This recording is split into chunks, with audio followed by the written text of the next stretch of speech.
These numbers are not big. I mean, that's exactly what I'm saying. It's been crap forever.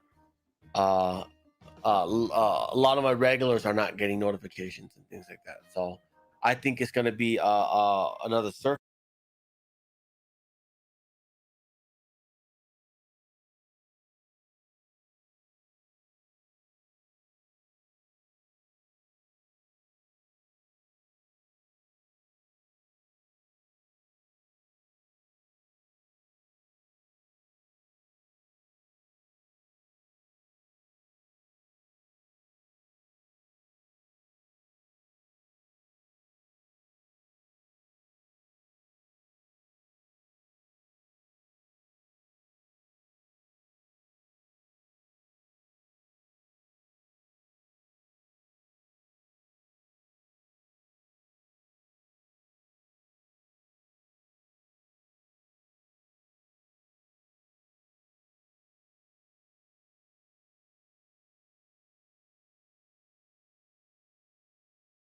Cut two clips of Pitbull talking because he's a Cuban American.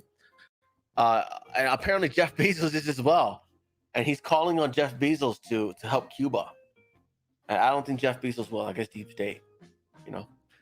And yeah, it doesn't look good. I think he's gonna get in trouble for that. I think they might pop off Pitbull for going against communism. You know. So I heard it will be good. I heard Imp to listen. Heard Imp to listen today. Yeah, I don't know. I hope it will be. I'm gonna be so pissed off if not. But yes, anyways, we are 8 minutes away, guys. 8 minutes from the start of this. Tracy Ann from East Coast Canada. Hello to you. There's a point for you just for being Canadian. Great maple syrup up there. I gotta buy some more. I gotta buy some waffles. Huh? I got maple syrup but no waffles. All the stores closed now. Huh? Stores are closed? Where? Yodels. Hello, Christopher Morissette. That's a cool last name. Is that your real last name? That's awesome. Are any relation to Alanis? Yeah, Alanis Morissette. Yes. It has to come out one domino at a time. Yeah. Yeah. I don't know. Blem is siding with the Communist Party in Cuba. Yeah, of course. Yeah, Blem, Antifa, Hamas, the Pallies, and the communists in Cuba and the communists in China. Yeah, the Democrat Party has become the Communist Party. If you guys have not like figured that out by now, I'm honestly shocked that like Pitbull came out against communism. I was like, dude, your Democrat friends are gonna kill you, buddy. Hey, Snafu Snaps, good to see you, buddy. Hey, Bohana20, good to see you. Thanks for following over on Twitch. It's the place to be. Those of you over on YouTube, there is a link in the description for my Twitch channel. It is a lot more. It's a lot more fun there, I think. You can type in emojis; they float around on the screen. You can buy fart sounds. Oh, is that enabled? Did I enable that? Hold on. Yes, it is. You can buy fart sounds.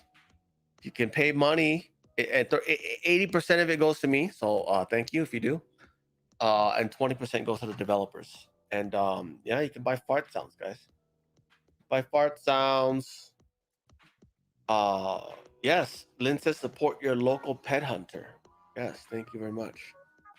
That was a great story in the news the other day when the two parents they took out someone that they caught. Thank you, VMN Paradise, for switching over to Twitch. Link is in the top of the description on YouTube. But yes, big thumbs up to the parents who took out that one the guy who's wagging off in front of outside of their daughter's window. He followed him out to the gas station. Pow pow. Retired him. We're good.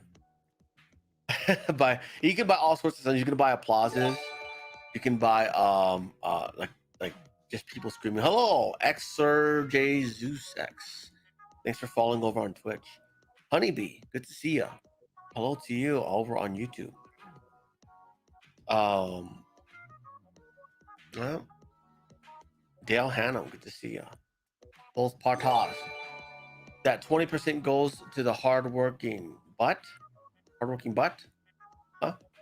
Yeah, oh, by the way, it doesn't go to the developers of Twitch. It goes to the developers of the extension called Sound Alerts. If you guys don't know about Twitch, Twitch has an ability to you can add extensions to your stream, where if you when you hover your mouse over the screen, a purple box will pop up, and then you can click on that and actually buy sounds, and it'll play live like for everyone to hear. Like you can, it'll be like a real tense moment, a real tense moment in a court hearing.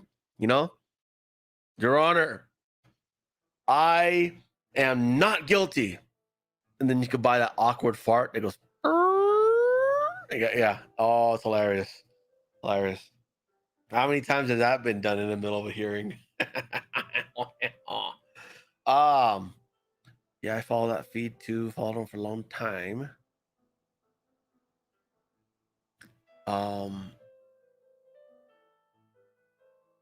Keeps posting about audit on his Telegram. Oh, cool beans. Timothy Contreras, good to see you, buddy. Welcome. You look familiar. Seen you haven't been around in a while, but thanks for being here today. We're at T minus 3 minutes and 30 seconds. 3 minutes 33 seconds, guys. Uh oh. My phone is so full I cannot fit any more apps. That's why I had to stay here. Oh, hello, Sir Tossalot. Good to see ya. What does that symbol mean? That's the Star Trek. Peace be with you, or whatever. What is? Inflation is ramping. Yeah. You know what? You know what else? Banks have stopped giving out personal lines of credit because of how they have to rebalance their portfolio because it's their credit's tanking ass. Yeah. Hello, his lord. Aloha to the big island. Lost in paradise. Here's a point for you for being an islander. Huh? Living on an island. It's expensive there. Like, I think milk's like $8 a gallon, $8.50 a gallon or so, or was. Oh, well, I was there. How's everyone? Is everyone yawning now? Because I just yawned. Yeah, stealing your oxygen. Yeah. Hello, Rhonda Murray. Good to see ya. Over from Alabama. Wells Fargo, and don't forget rent moratorium. Oh yeah, when that ends, everyone's gonna be homeless. 24-hour runs. Thank you for following on Twitch. Spin Kitten says, aloha, hugs and kisses, my home away from home, South Point. Pennsylvania resistance here. Awesome. Thank you, Suspects Guy. You guys are number 2 in line, the second domino, Pennsylvania. Now starting the the gotcha, Johnny. Now starting the audit with us. So thank you for that. Oh, I'm stoked about this. Stoked about this. I swim off those huge cliffs at South Point, spiritual haven. Thank you. Alabama, Ninth Hokage. Ninth Hokage is also from Alabama. Sir Tossalot, welcome back. Haven't seen you in a while. Suspect Sky. Estella Sanchez. It's working. Your chat's working. I still remember you from when it wasn't working. It wasn't going through. But it's working now. Speaking of which, Estella, I have 3 YouTube channels now. The link is in the description for all 3. NPC States for state and local news. That's the more fun stuff. National news is going to be on the NPC show, which includes celebrity news, and international news is on NPC International, right? NPC International, yeah. On my first cup of coffee, it's just a real shot kill. How's it, Kua? Hey, One Trucker's Wisdom. Points for One Trucker's Wisdom. Thank you for hanging out on Twitch. Awesome. Oh yeah, Estelle's subscribed to all 3. Are you over on Twitch? Because Twitch is a fun place. Yeah. Just make sure you don't run into the wrong hot tub place, because sometimes there are dudes with like bodysuits on, and it's interesting. Huh? Hello, Starshine. Oh, Starshine. Hey, Hot Cage. Hakagi. Never forsake. Thank you. Always happy to entertain. Brian Lee, good to see ya. Good to see ya. Let's see. 1 minute ago and no one at the big table, government late as usual. Yeah. What they'll all probably do is all walk in a line, all dramatic, and just be like, "There is no fraud. Goodbye," and then they'll walk out. Yeah. Timothy Contrast says, "No dudes in bodysuits. You'll be surprised at how many there are." It's like, oh crap. Yeah. Yeah. If you ever wanted to do questionable streams, yeah, that's where you go. Cousin Vinny, thank you very much for joining, following over on Twitch. Thank you very much. Neil Thompson from UK. Hey, are you UK Neil from Foxhole? There's a guy named UK Neil on Foxhole. Interesting. If that's you, hello. It's an honor to have you here. Hello. Jaguar, thank you for following over on Twitch. Oh, that's not you. Yeah. There's a creator named UK Neil on Foxhole. A place to be. Empty room. How do I donate to you nowadays? I have a Patreon and a Subscribe Star in my description. I also have a Cash App. If the link is also in the description, but preferably not Patreon because they do delete Patriots. So, but thank you. But please take care of yourself before me. I'm pretty comfortable. So yes. But thank you for asking. Yay, Rhonda Murray, thank you very much. Let's see. Oh, they're coming in now, guys. They're all dramatic. They're like, dun dun dun, we're coming in. We got announcements to make. Yeah. Yeah. Ooh, nice hat, lady. Lady in red with the legs. Yeah. Look at that. Actually, with that attire, I like the skirt just below the knee. I think it looks better. Suspects guy says Patreon deleted you, and I use MemberPress to create a paid website that I host. Was easy. I haven't built a website yet. I don't know why. I'm just not interested in it. Not weird. I'm just completely not interested in building a website for some reason. I don't know. I gotta figure it out. I mean, I have the perfect place for it. You know, I got fiber internet. I could host like crazy. You know, I could stream videos out like directly from here, and it'll be like, you know, enough bandwidth and stuff. Thank you for hitting the like button, everyone over on YouTube. Thank you. Always watch videos. Thank you, Jax. Jax back. Good to see you. Lars Tars. Good to see ya.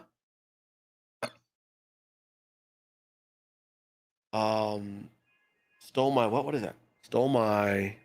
It doesn't tell me what it is. Damn, I'm sorry. She's going to the horse show afterwards. Horse show? Like actual horse, or you're talking about like quite an experience. There you go. From starting with something we thought that would be quite easy. Little did I know that doing an audit and just trying to verify election integrity was going to turn out to be quite the undertaking and a national, if not international, event. So we're learning a lot from this, which is pretty interesting. First and foremost, what I want to say to everybody's here, as well as thank you.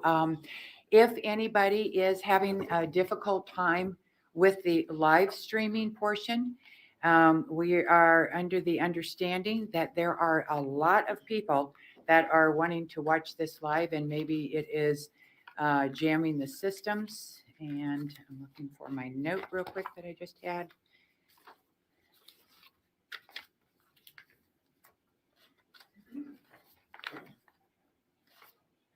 Okay, I can't find it right now. It's so if you go to the Senate website, the Arizona Senate, here it is, sorry.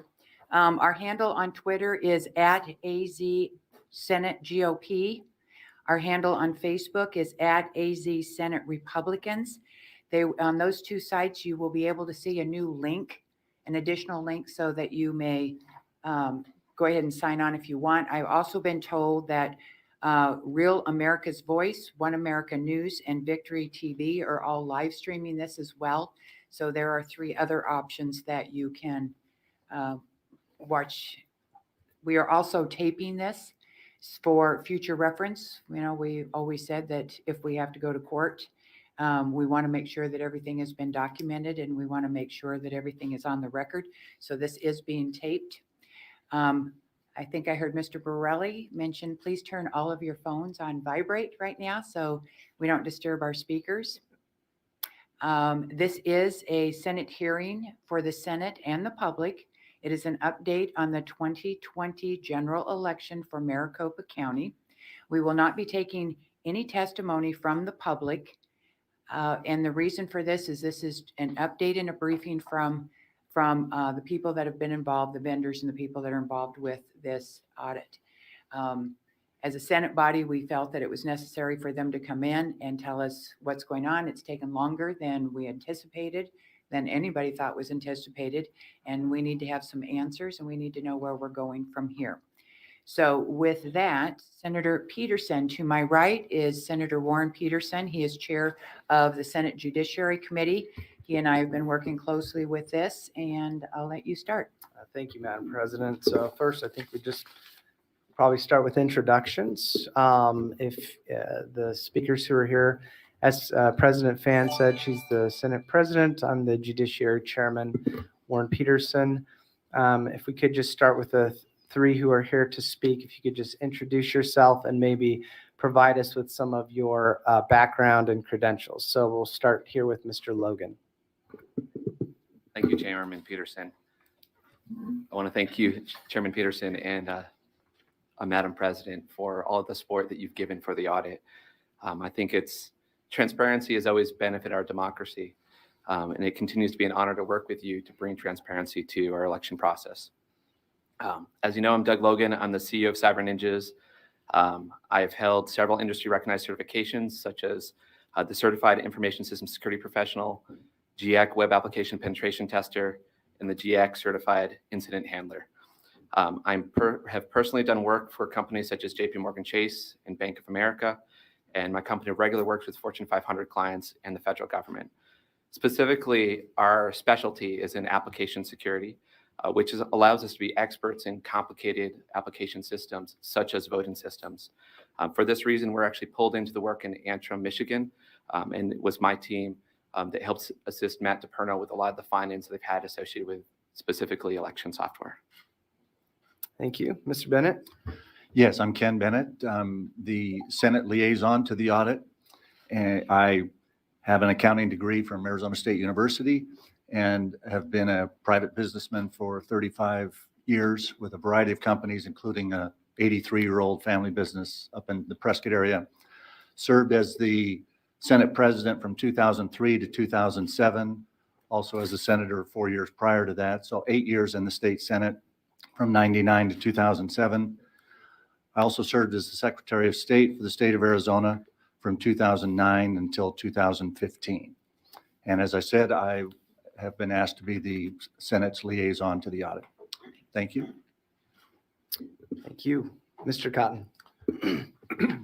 My name is Ben Cotton. I am a court-recognized expert witness in digital forensics, in incident response, and I have over 25 years' experience performing these tasks, both for the U.S. government and for private industries such as law firms. We have specialized in providing these types of services now as a private company since 2002, and we continue that support within the industry to this day. Thank you. Thank you very much. Okay. Mr. Logan, I'm going to ask you to please open this segment up so that we can just walk through where you've been, where we're going, what you need to continue going and get to the end results of whatever those results might be.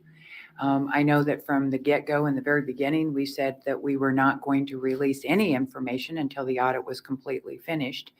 But we are at this juncture where I believe you want to share some information with us because of the reasons why we have not still received the things that were on the original subpoena that Maricopa County is withholding from us, as well as additional information you're going to need to complete this full forensic audit. So I will turn this over to you to get us kicked off here. Awesome. Yes, Madam President. I think what I'd like to start with is we've actually put together a short video that gives an overview of what we've done with the audit and some of the details associated with it. So could we put Exhibit A up on the screens, please?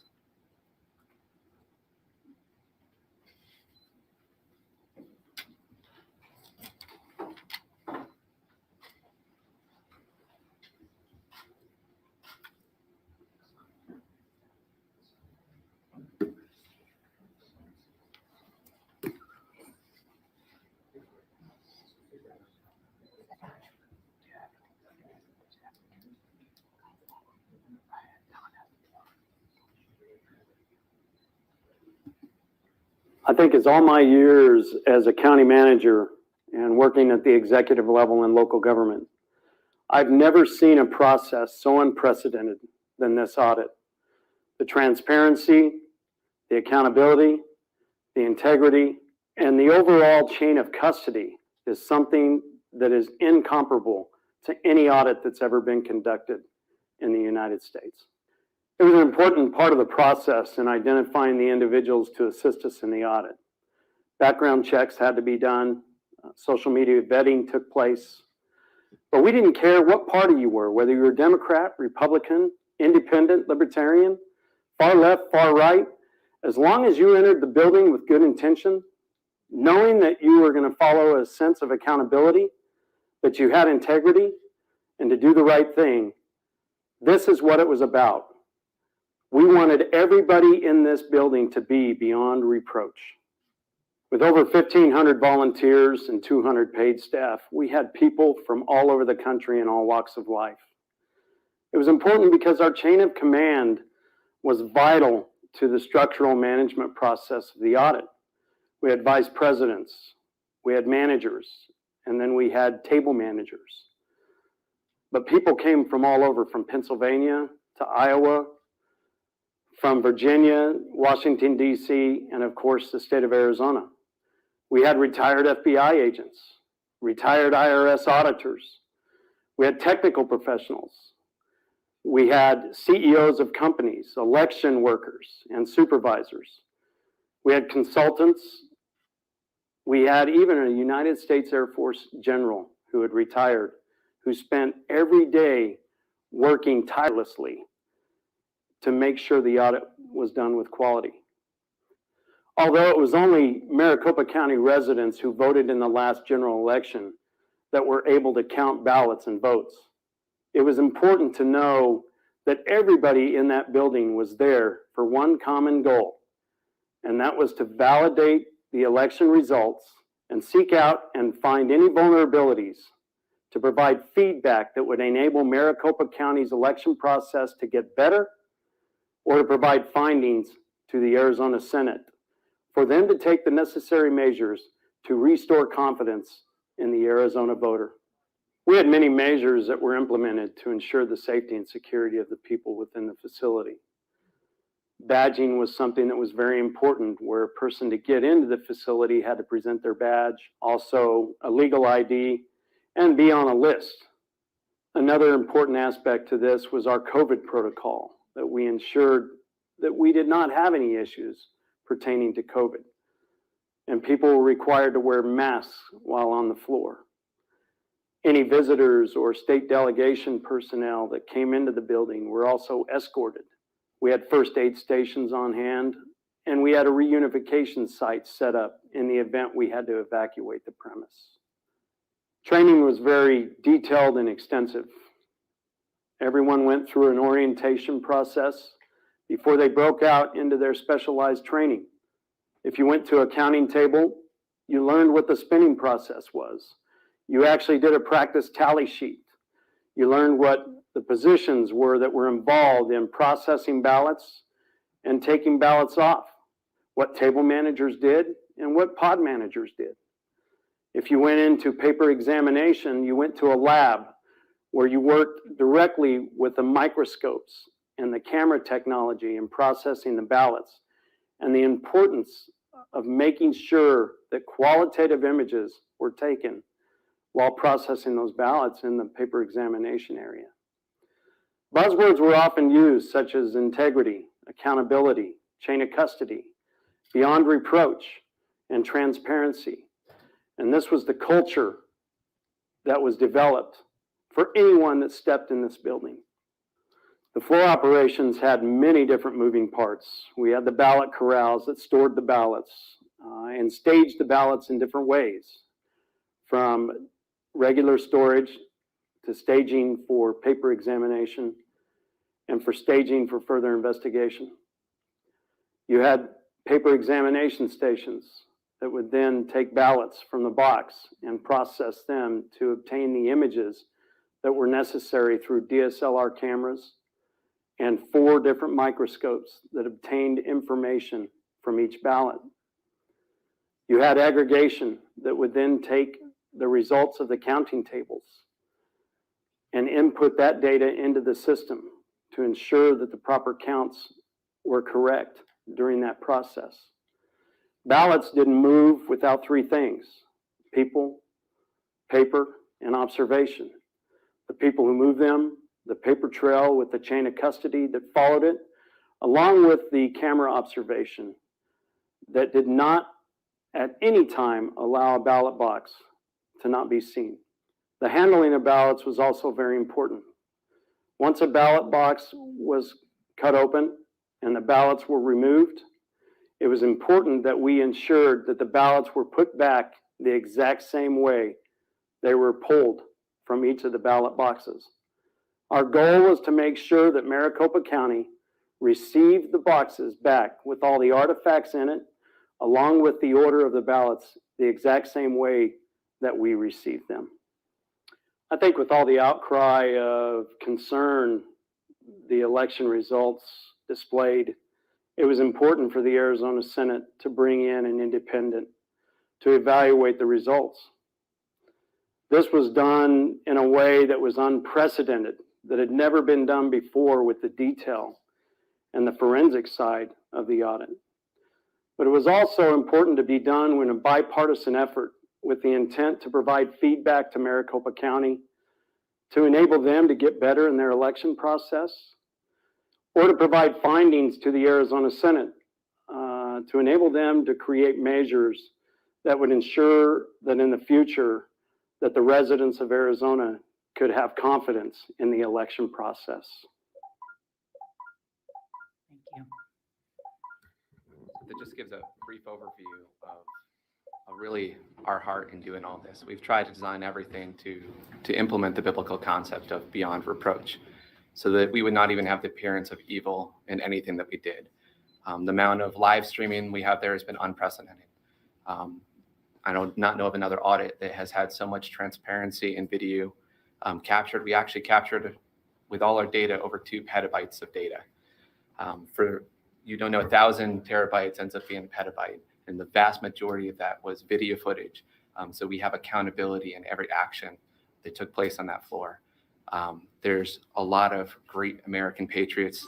They were out there, they're part of this process, who gave up time away from their businesses, who gave away, often putting in leaves of absences where they are to make sure they'd be a part of this.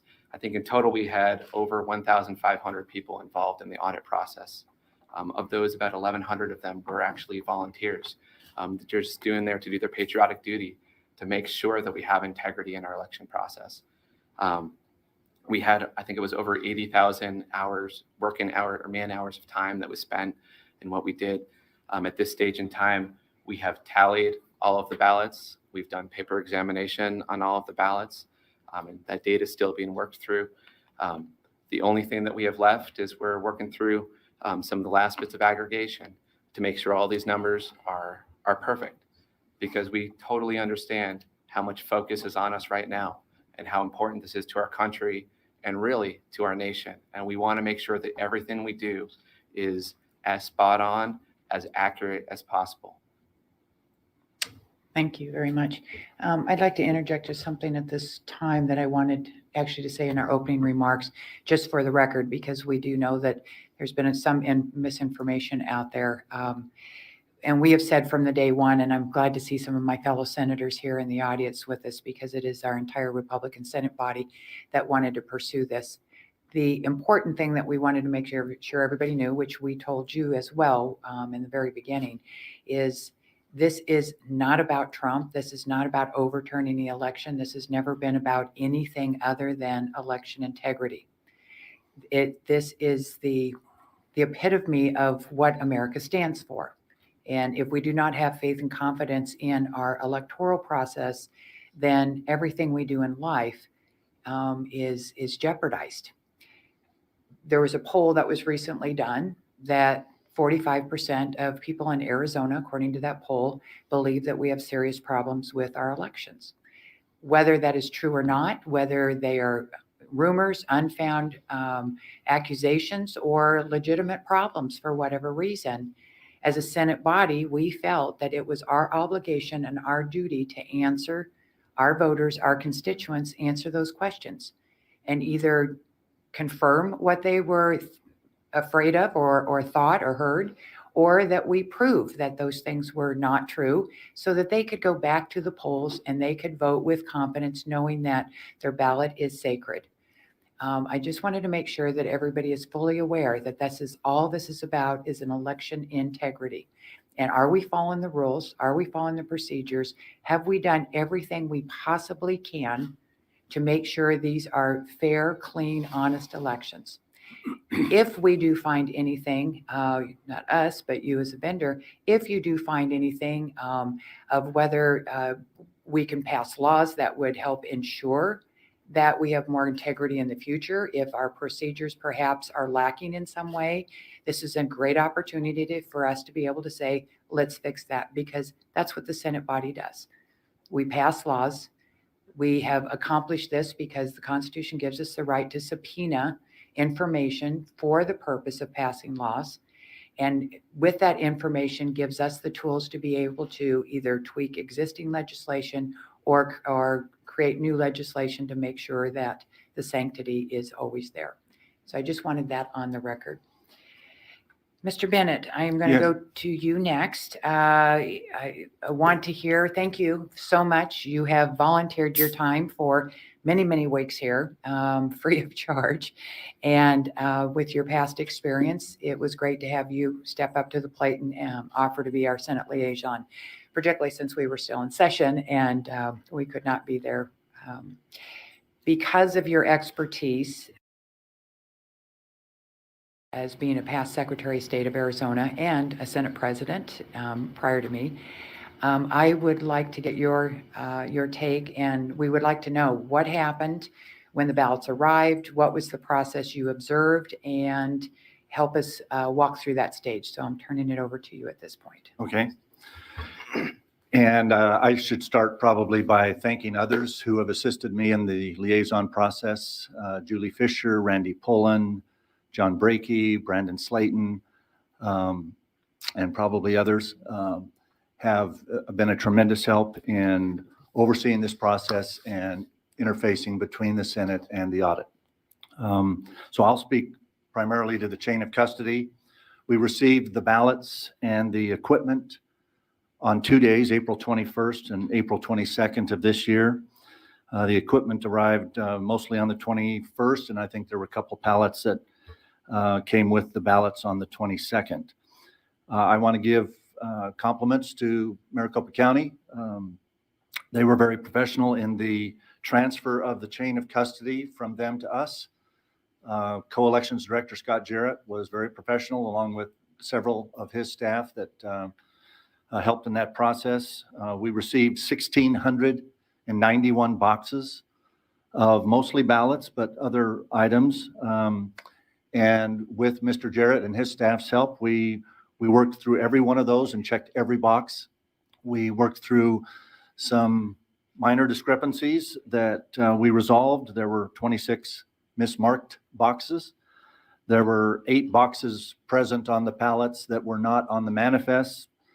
There were a couple boxes on manifests that were not present.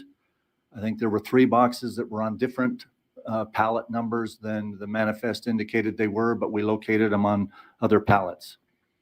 Of those 1,691 boxes, they arrived on 46 pallets. 2 of the boxes were data cards, hard drives, fobs, other things that we transferred over to Ben Cotton's group for the data analysis. In the process of doing the audit, some personally identifying information was discovered in 2 boxes, kind of stuffed in with the ballots. I think it's the kind of the practice of a county as large as Maricopa, where you have multiple, thousands of boxes.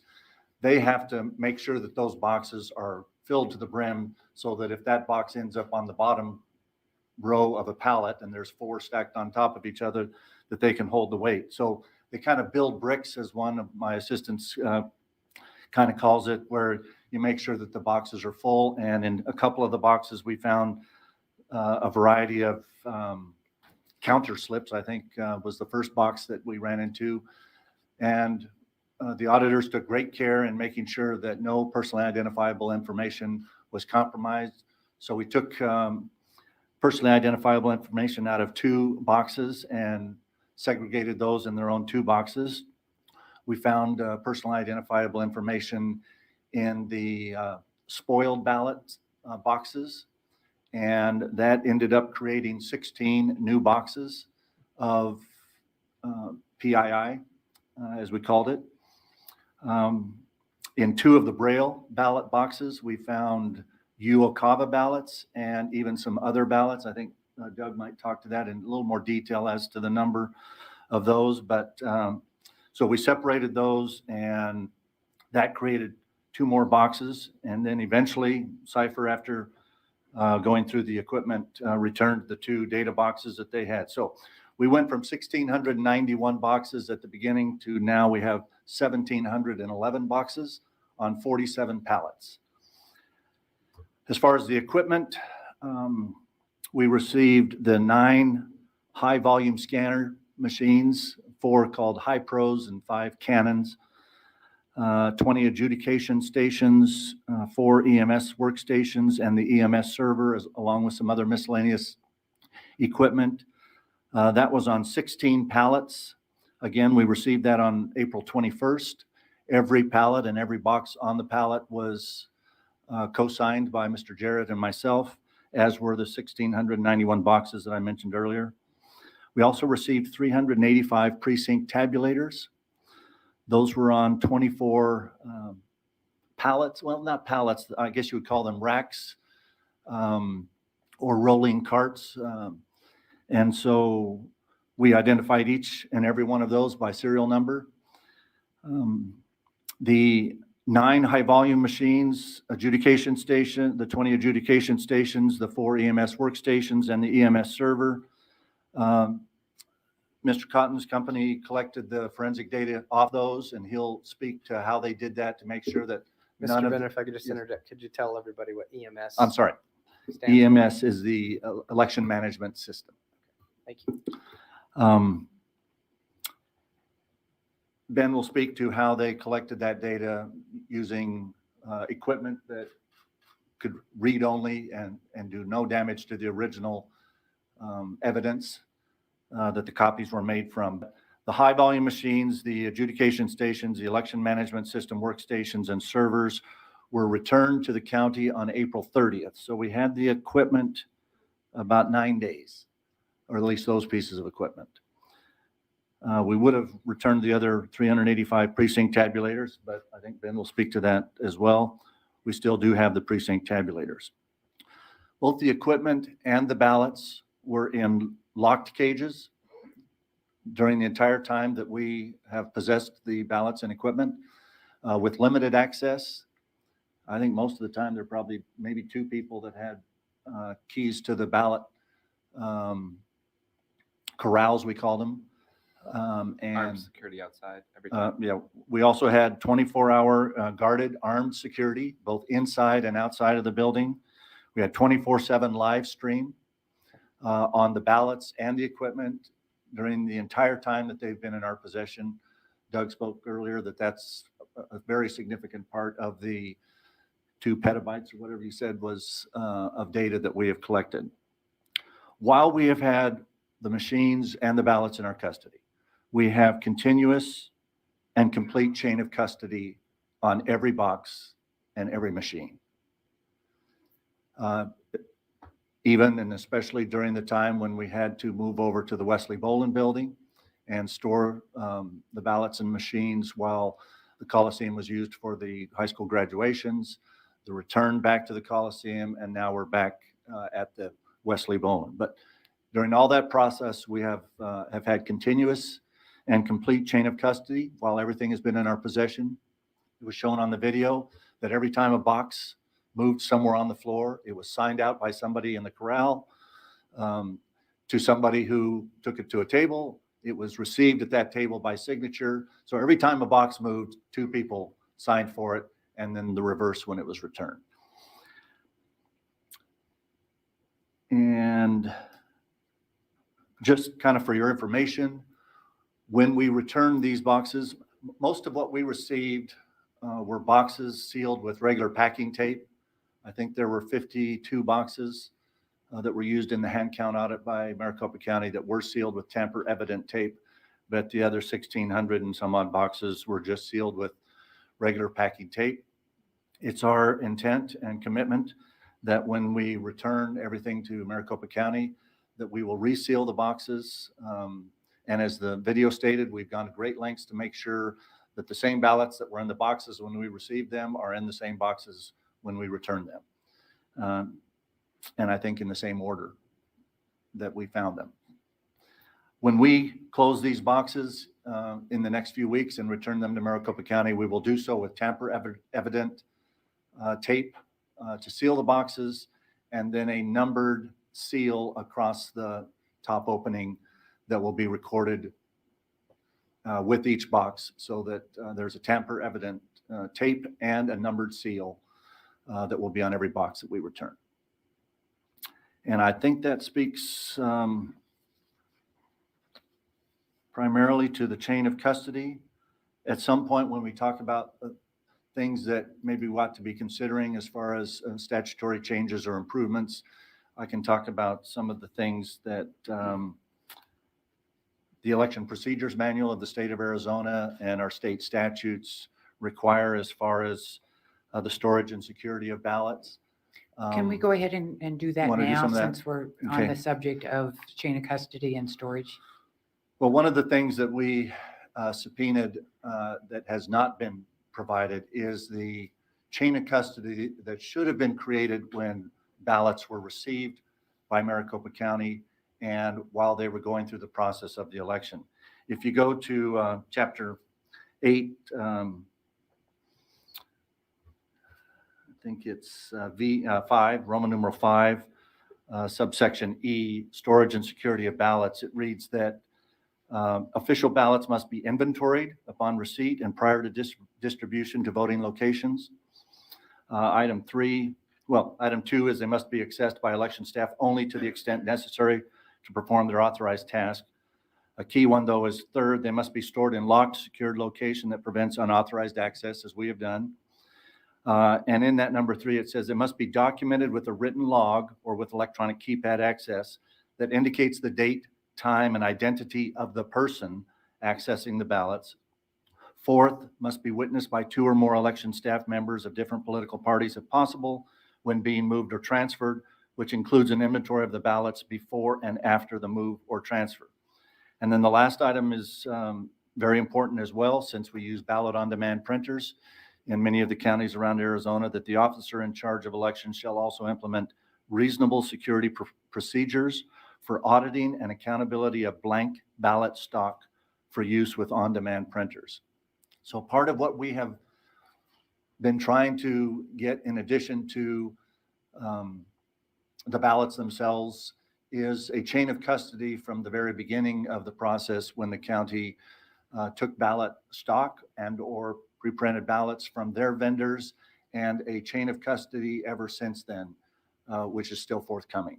That was on the original subpoena, and Yes. we have not received it. Madam President, just if I may, Mr. Bennett, what's been the response when you've asked for that? What did the county tell you? They've provided us what they're going to provide us with. So are you saying they're refusing to give Yeah. us that information at this point? Every time I've tried to interact with the folks at the elections department, I've been told that I need to deal with the county attorney's office. And most of that time I've received kind of the answer that we gave you everything we're going to give you. Okay. I'm trying not to be flippant, but that's. We appreciate that. Can you, as a past Secretary of State, I know you're familiar with the handling of ballots. I know that, a couple of months ago, Senator Peterson and I had our first update briefing, and there were some things mentioned about bags that are sealed at some point and apparently unsealed at some point. There were boxes that you opened and there were broken seals at the bottom. Could you explain, to the best of your ability, how are ballots supposed to be handled and treated from when they're at the voting centers or at the polling stations, and how, when you receive those ballots and you open those boxes, what did you find? Could you walk us through what we should be looking for? Well, in many of the boxes, we found pretty much a very little existence of any ballot batch sheets that would describe how many ballots should be found in their batches. Maricopa County processed the election in 10,341 batches. Most of their batches were right around 200, but they had 20 some batches that were one ballot per batch. And they had other batches of ballots, mostly from the voting centers, that were around 1,000 in a batch. Some of the boxes, you would see a batch number on the outside of the box, identifying it as election day. So it came from a polling location. And if there was just one number, then you would infer from that there's only one batch in there and it was a large batch from a voting location. As ballots are processed at the voting locations, I think Maricopa had 171, I believe, voting centers. When those are processed, they're bagged and locked in sealed bags and sent down to the central counting location. They are opened again there, and when they are put in the boxes, we found some of the cut seals and things like that. So the fact that we found some cut seals was probably, it was easier to throw them in the bottom of the box than throw them in the trash can somewhere. And it doesn't speak to anything violative of state law or election procedures manual, but that apparently is the way that some of the people disposed of the seals that came from the bags at the voting centers. The ballots that are handled at the central count, which is the vast majority of the ballots in Maricopa County's situation, of the 2.1 million, or actually 2,089,563 ballots that were processed, approximately 1.9 million were processed through the mail and therefore at central count locations. And about 168,000 ballots were processed at the other, at the 171 polling locations. When those ballots are put in those boxes, in some cases we found pink sheets. We and they, Maricopa County, called them that would say below this pink sheet there should be 200 ballots, but 2 were taken to duplication, and so there should be 198. As was reported earlier, and I think Doug may speak to it again, there were some discrepancies, or quite a few discrepancies found, but it was later discovered that the county has blue sheets that are used at a different point in the process to identify a time in their process where ballots are again sent to duplication. And so the blue sheets explain that the pink sheets would go from 200 to -2 to 198. A blue sheet might get you from 198 to, we sent another 6 or 7 to duplication. So the number would change again. But Madam President, Mr. Bennett, to that point, what were you given the blue sheets? Have we been No. given the blue sheets? we were not given the blue sheets by Maricopa County, but we were able to get the blue sheets through one of the assistant liaisons organizations, Audit USA out of Tucson, who requested by public records request the blue sheets. Okay. And then provided those to the audit. And I think they've been helpful. Doug may speak to that a little further as to explaining some of the discrepancies that are not entirely explained by the pink sheets that we sometimes found in the box. Sometimes we would open a box and all the pink sheets would be stuffed down the side vertically. And you really, at that point, had no idea of where you would insert those pink sheets in between batches of ballots to account for the sum of the ballots in the box. I think a lot of this may stem from standard procedure where we've not done many audits, and most counties have put things in boxes knowing that they're going to be sealed up, put on pallets, shrink wrapped, and put in a warehouse for 22 months and then destroyed. And usually nothing or nobody's ever being looked at or looking at them. In this case, I think we have discovered that we could probably use a little beefing up in our election procedures manual and or state statutes as to how things are documented and stored in an organized, consistent fashion in boxes in case other audits are done in the future. But there's no, I can find no election procedures manual directives or state law that says you have to put them in the boxes in this specific way. But that may be something that we need to look at. Anything else that you want to add at this point?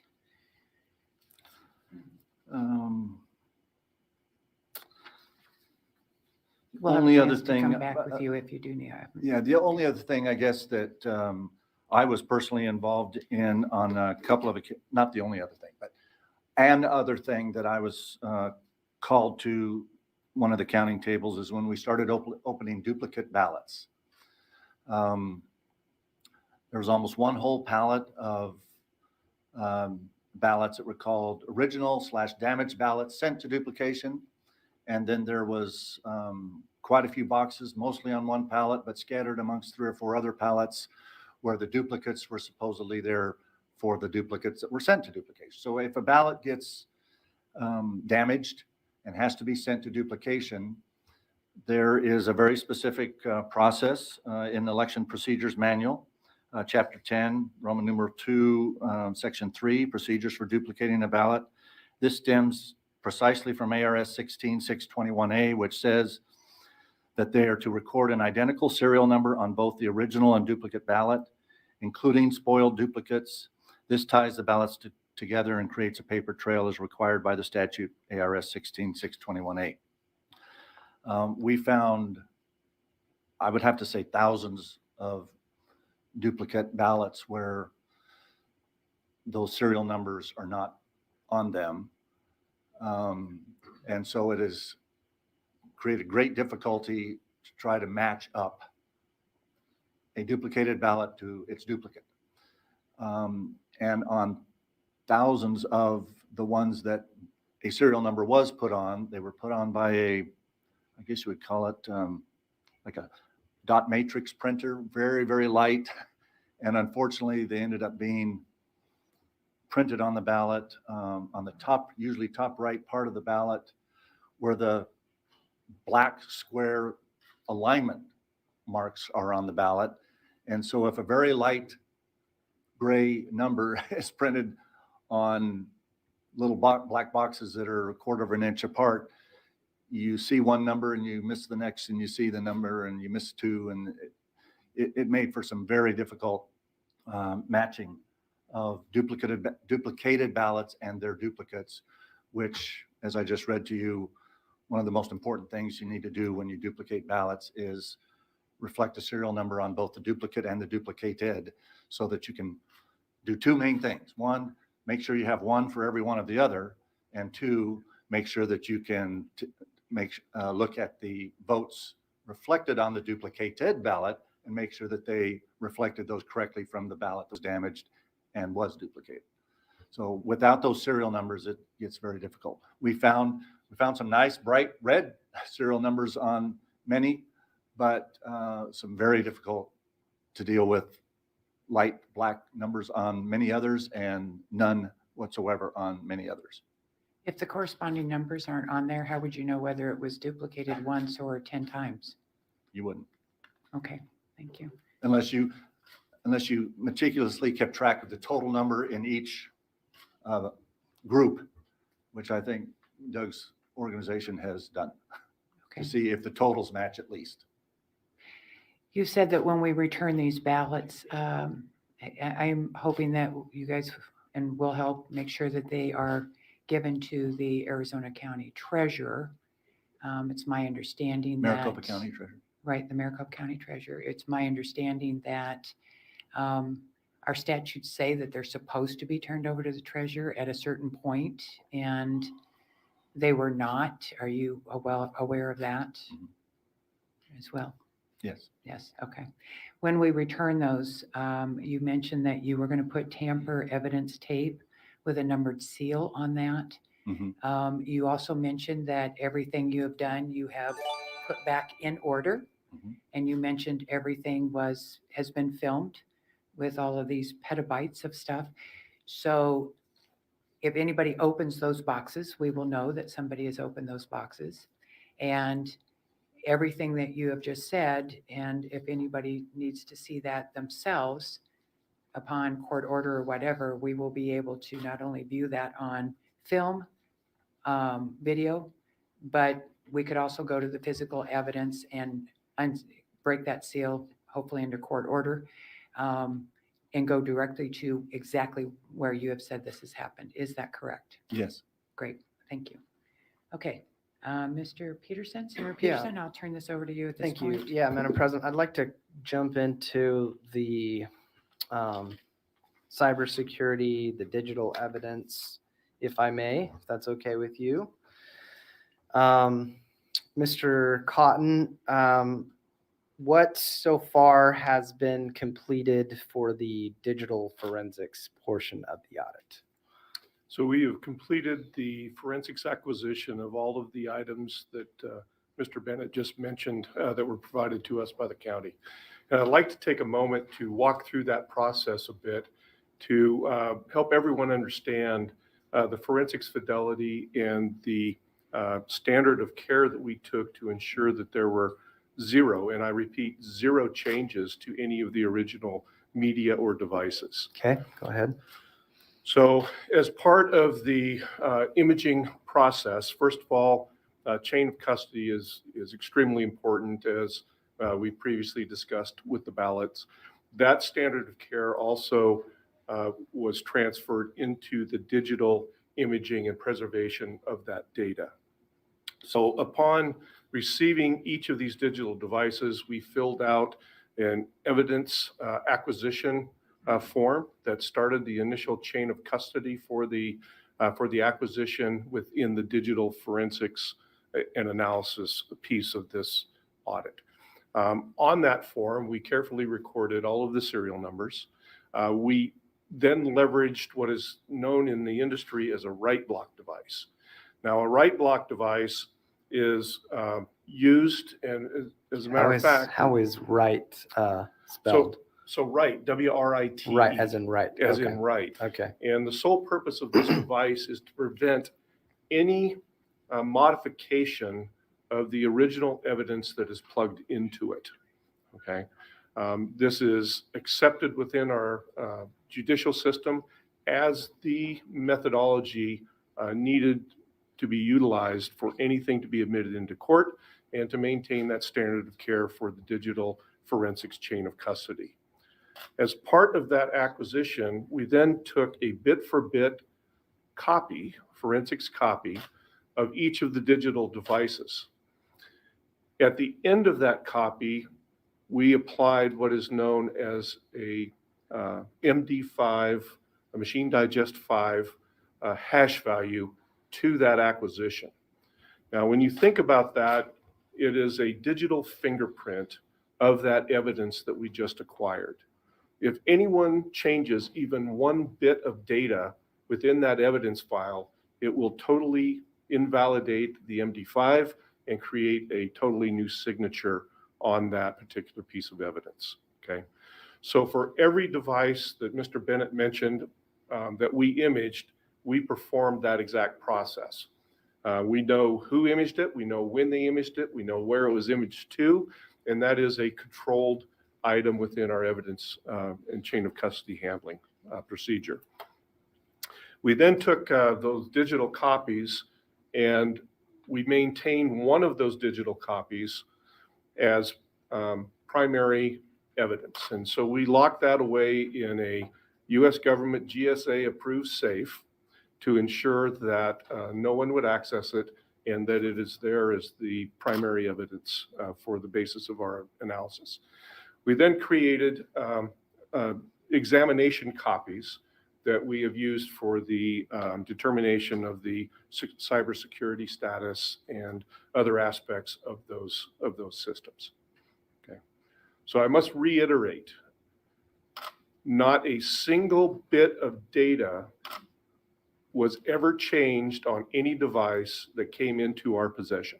So, Madam President, Mr. Cotton, are you saying that the machines were not damaged or tampered with in any way where they couldn't be used again? And if they were, you have implemented the people could check and see whether that was done? Senator, that is correct. So we have exactly a bit-for-bit image of these systems as we received them. Okay, we did not modify, we did not change any chips, we did not access anything other than the hard drives for those systems. So if there were any changes to the original equipment, those had to have occurred within the custody of the Maricopa County Board of Supervisors, not with the custody of the auditors. Okay. Mr. Peterson, Senator Peterson, may I ask a question? Yeah, of course. Mr. Cotton, well, we're trying to keep this official. Mr. Cotton, recently in the news, I don't know if you have heard or not, but our Secretary of State, Katie Hobbs, made a statement a few weeks ago that she would not allow these machines to be used again because she could not verify that we had not, you, not us, you had tampered with them. I don't understand that statement because it is my understanding that when election machines, no matter whose machines they are, that election machines are supposed to be calibrated and certified before any election goes on to make sure that those machines haven't been tampered with, that they are calibrated correctly. And I believe they do that also after an election. So I have this question I don't understand. How can the Secretary of State say that she can't certify the machines weren't tampered with when supposedly we have certified people that come in to certify machines aren't tampered with? It doesn't make sense. Could you explain that to me, please? Madam President, I certainly understand your confusion and I share that with you. I'd like to also reiterate that as part of our evidence handling procedure, we had cameras watching over our evidence storage facilities and our acquisition and replication procedures 24/7. Okay, so any form of tampering certainly would have been caught on video. However, we did not do anything of the sort that would have interfered with any of the machine configurations or any of the alleged tampering that the Secretary of State has alleged. So, Madam President, if I may, just this is more of just I think a comment or a statement along with your concern here. And I think this could be something we need to look at legislatively. If we have a process, and from what I've heard, it's about $8,000. You know, the county did an audit for $8,000 or $20,000, whatever it was, to certify and make sure the machines were not tampered with. And this is also part of a process before an election. If that process doesn't work, then, and we're saying that is not valid because somebody doing an audit ruins that and you can't recertify it. It sounds like that we need to have something else. There needs to be another process that works, that you truly, maybe it's the truly certification and verification that machines have not been tampered with process. I don't know what it's called, but anyways, I share your concern. I think that's a good bullet point for us to be looking at for future legislation. If I also might add, Madam President, that position that they must replace all of the voting equipment is at odds with the public statements that were made by the Maricopa County officials following the 2 independent audits that they conducted early in this year. So And those statements would be what? those statements would be that they were able to go in and validate that no firmware had been changed, that there was no changes to those systems, and that the election was, in their phraseology, legitimate. Okay. So, Madam President, if I may just continue on with some of the digital forensics questions here. Can you continue to just tell us with what you've received, what have you received, and what has been done with what you've received so far? So Mr. Bennett went through the list of devices that we have received. I would add to that list that he. Could you just repeat it real quick, just so we Sure. kind of So we have- compartmentalize it with the digital forensics? We have received 385 tabulators. Okay. Okay. Those are the Dominion ICP2s. We have received the county EMS server. EMS, once again, is the election management system. We received their server. We received physical devices correlating to the EMS workstation function, to the adjudication function.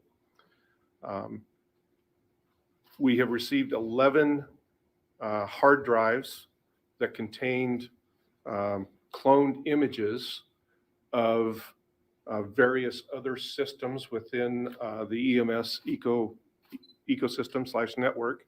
Of interesting note, however, is on those 11 hard drives, which contain cloned data, they did not use a forensically secure process to image those original systems.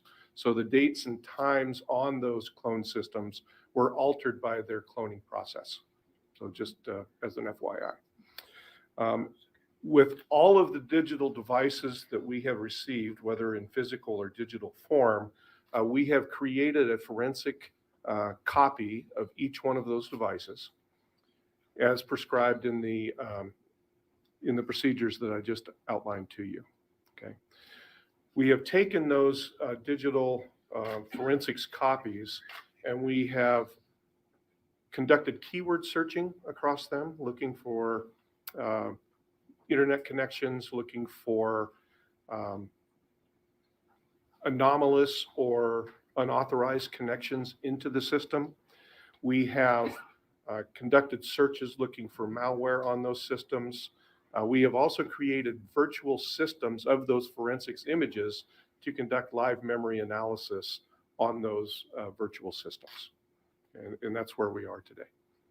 So what have we not received from the county that we were supposed to get to be able to do the forensic analysis of? I think if I'm going to put these in order of criticality, we have not received the router configuration files. We have not received the router data. And Mr. Bennett and myself were in multiple conversations with county officials in which they had agreed to provide that information to us. We had actually entered into a compromise with the county in which they would provide us with virtual access to that data, in addition to providing us with Splunk NetFlow data with a time period of approximately 90 days prior to the election and 60 days after the election. And we had agreed to that. We have not received that due to a response from the county in May stating that they would not provide that because the data would compromise law enforcement operations and would also potentially compromise PII information of Maricopa County residents that had not already been turned over as part of the audit request. Okay, now tell us the significance of us not, why do you need to look at the routers and the router data and the Splunk logs that they originally told us they were going to give us, and now they have, they're not going to provide that, or they're saying they won't provide that. What's the significance? Why do we need to look at that? Well, it's critically important to substantiate some findings that we are seeing through the keyword searching and the processes I've already mentioned. There are a number of things that we know as a matter of fact have occurred that we need to further take that information and validate that information. So for example, we know through public record, public statements, that an element of the election system was actually compromised or breached during the course of the November 2020 election. It is a matter of public statement by Maricopa County, as well as legal action and law enforcement action surrounding that particular incident. The registration server that was public facing did have unauthorized access to that. In cybersecurity terms, it was breached. We know that the county has accepted that as an unauthorized breach because they actually issued a letter to a small subset of the voters who were affected by that breach. And they issued that in January of 2021. In that letter, they did acknowledge that there was unauthorized access in November to that server. Okay, so that's one item. The second item is it has become readily apparent in the course of our analysis that there are severe cybersecurity problems with the way the election management system and network was maintained. Okay. For example, if you give yeah, some for examples example, of that. if you walk into an average home computer, you will find that the antivirus definitions that protect that system from malware have been updated within the last week. You will find that there have been system security patches sent by Microsoft or by Apple, typically within the last week. Microsoft does it weekly. And you would find that that system is patched and the antivirus definitions are up to date. Sadly, that is not the case for any of the endpoints that we have looked at inside of the Maricopa County election management system. Okay. The last time that the antivirus was updated on these systems was the date that the Dominion software was installed on the systems. That happens to be August of 2019. Okay.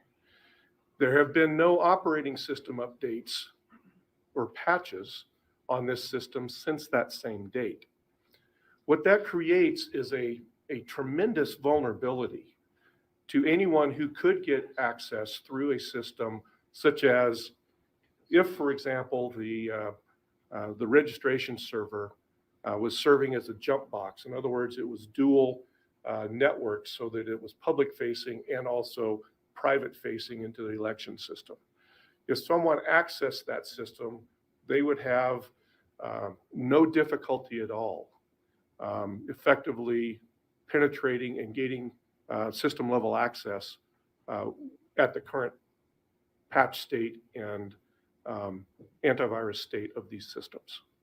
So, Madam President, Mr. Cotton, if they could have if they were able to get access, how long would it take somebody to hack in or whatever if they're The vulnerabilities that exist on these systems would take an average script kiddie less than 10 minutes to get access to these systems. okay? So this is high vulnerability situations.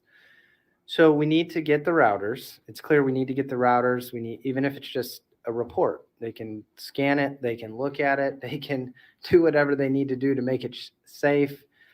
We just need to see the traffic during this election or during this period that you're looking for. Now they brought up security concerns. Are these, do you believe these are valid concerns that they brought up from sharing the router traffic or router reports with us? Anything from the router? Are these valid security concerns from your point of view? They're not. And let me explain why. So when you think about a router, think about someone delivering the mail to your mailbox. Okay. That router is simply the mail carrier. Okay. On a standard envelope that you might mail to your mother, you're going to put your return address, you're going to put the address that it's going to, and then you put that in the mailbox. The mail carrier looks at that, it knows they know where to route that, and they will simply route that letter so it's delivered in the mailbox of your mother. With a router, it's very similar. For each packet of data that you have an address to where it's going to, you have an address of where it came from, so that any response can come right back to that system. But what you don't have is the actual content or the letter that's contained in the envelope within the router itself. Okay, Okay. so just to that point, you won't see social security numbers or driver's licenses or sensitive data on this. You will not. To that point, Senator Peterson?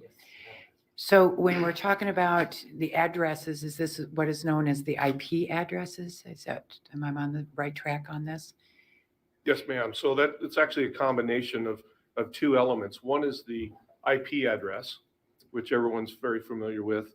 But typically on the return side, you will also have what's known as a MAC address.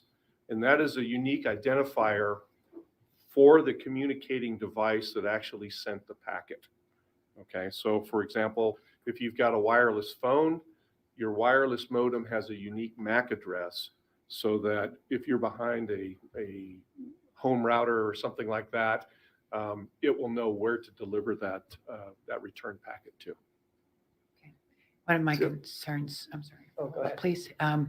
When we received the letter from Sheriff Penzone stating that we would not get the routers because of a potential security issue, the one thing that stuck in my mind, I just heard you say that there is not a valid security concern there, but just hypothetically, if for some reason they think that there's a security concern, my question is why would they be using the same router as our election systems, as other, if there's even a small remote possibility that they think that somebody could be jeopardized?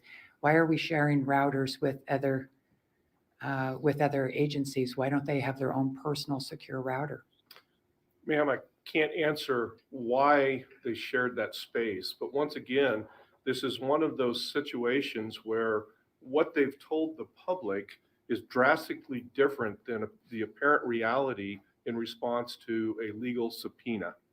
Okay, so from a public response standpoint, Maricopa County officials have repeatedly stated that the election system was a closed system. It did not touch the internet, and therefore, it could not have commingled with the data from the Sheriff's Department or the Maricopa County other office space. The fact that they have responded back to an official subpoena with the justification that to produce that data would compromise these other aspects of the Maricopa County network that does touch the internet is an admission that maybe things aren't like what they've told the American public. So, Mr. Cotton, we've talked about the routers, Splunk logs. Again, why do we need the Splunk logs? So, And I also want to ask about that. We also, you mentioned, have not received the passwords, the tokens. Why do we need those things? so if I can To the address machine. the first part of that question, Senator Peterson. So part of the challenge that we have is that specifically, I'll use the EMS server as an example. The Windows security log, or the Windows security event log, as some people would call that, actually only goes back to the 5th of February of 2021. Now, there are a couple of things So after the election. after the election. Okay. So we would need this data to cover and to help fill in the blanks back to the election. Okay. But more importantly, there's an aspect to that security log that bears consideration. And so the security log was set to retain approximately 20 megabytes of data. And the way that works is it operates on a first in, first out principle. As soon as you hit 20 megabytes of data, the oldest entry gets deleted, and the next, and so it just continually rolls like that to maintain the constraints on that data space. When we took a look at this, we found specifically in March, and I believe it was March 11th, there were 37,646 queries for a blank password on a system that only contained 8 accounts. Now, given the short time period that happened, that clearly was a script that was executed by the user EMS admin. Okay. What we don't have, because of the lack of logs and the condition of that system, is where did that script come from? Okay. So by leveraging the router information and by leveraging the Splunk information, I should be able to determine who was using the EMS admin account at that particular time and where did that originate from. So just to be clear on this, were there 37,000 logins on one day? Is that what you're saying? How would you So identify this? when you're doing a security check on a system, it's very common for you to look for passwords that have a null password or a blank password, right? And so you can query the device itself to let you know whether or not there are any accounts that have a blank password on them. So it's a query? I'm just looking for what you're calling this. It's a script, 37,000. it's a query. So there's 37,000 queries. Yes. And they were done on this one day. And the reason we need the Splunk logs is because those 37,000 queries churned the data so that you can only look back to February 5th, or what was the date? February 5th. February 5th. That is correct. And obviously, we need to go back to the election. Correct. We need to be looking at the election day, prior to the election day, looking at access. So we don't have that, what we were given, we don't have that, that window, which is the critical window we need to look at. That is correct. Okay. So obviously, we need the routers, or just the data, and just how about we just start with March 11th, the 37,000 queries? I mean, give us something here. What about the machines, the Dominion machines, the tokens for the machines? Why do we need those? So within the administrative functions of the Dominion ICPs, you have basically a couple of different levels or roles, as they call them, inside of the EMS software. The current state, so we have completely recreated a virtual EMS. I am able to burn these little fobs or iButton keys, as they really are.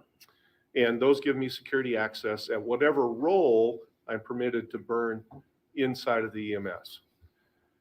Currently, inside of the EMS construct, there's only one role, and that is of poll worker. Within the Dominion ICPs, poll workers as a role, even if you give them admin access, do not get access to the configuration of that device itself. So on each of these ICPs, and these are ICP2s, we know that there are 2 NIC cards. We know that they can be configured with wireless modems. We know that they can be configured with cellular modems. So the purpose of requiring this information is to get a configuration for each of those systems that shows how they were configured, what is enabled, what is not enabled, and more importantly, I can get the MAC addresses for each of those devices. Now, if you recall our previous conversation on the router data, where you have an IP address, you have a MAC address. It then becomes a very simple process to say, did any of these MAC addresses ever touch the internet? It's very simple. So it sounds like Maricopa County does not have access to this. Dominion only has access to this. Why is it important for Maricopa County to be able to have access to this? Well, your assumption appears to be true. So when we asked them for the administration level fobs, we received a response back within the same letter as the router data, saying that they had provided us everything that they have access to. And the inference obviously there is that only the contract Dominion employees, contracted by Maricopa County, have access to configure those ICPs and to get access to the configuration or technician aspects of those ICPs. Now, where this becomes important is that if you as a county cannot validate the configuration independently of the vendor, then how do you ever validate an election system that it's safe to vote? Okay, because you don't know. As a county, it's responsible to validate and certify those systems prior to a vote. Okay, so I would suggest that at this point, based on the evidence that has been provided to me, that the Maricopa County officials do not have the ability to independently verify the configurations of their systems without using Dominion employees. So Madam President, so again, I think this is just kind of another bullet point for us, something for future legislation. We always want to make sure, I think, that, and if this is the case, this is just with what we've been able to see so far, perhaps, and we'd love to hear from the county on whether they can. If they do have access, then great. If the county can get this administrative access, where they can, look at the tabulators, we want to make sure that the state, the county, can always be at a higher level of administration than these third parties that we're using, so that it's us doing the elections, it's the county doing the elections. So this, I think, is another thing that we need to make sure that we address. Either now we need to get a response of that they do have access to this and they can audit this themselves and control this, or this is something that we need to make sure in the future that we are able to do. Question? And I don't know that you have an answer, but I'm going to throw it out and maybe we can put it on our list of questions to ask.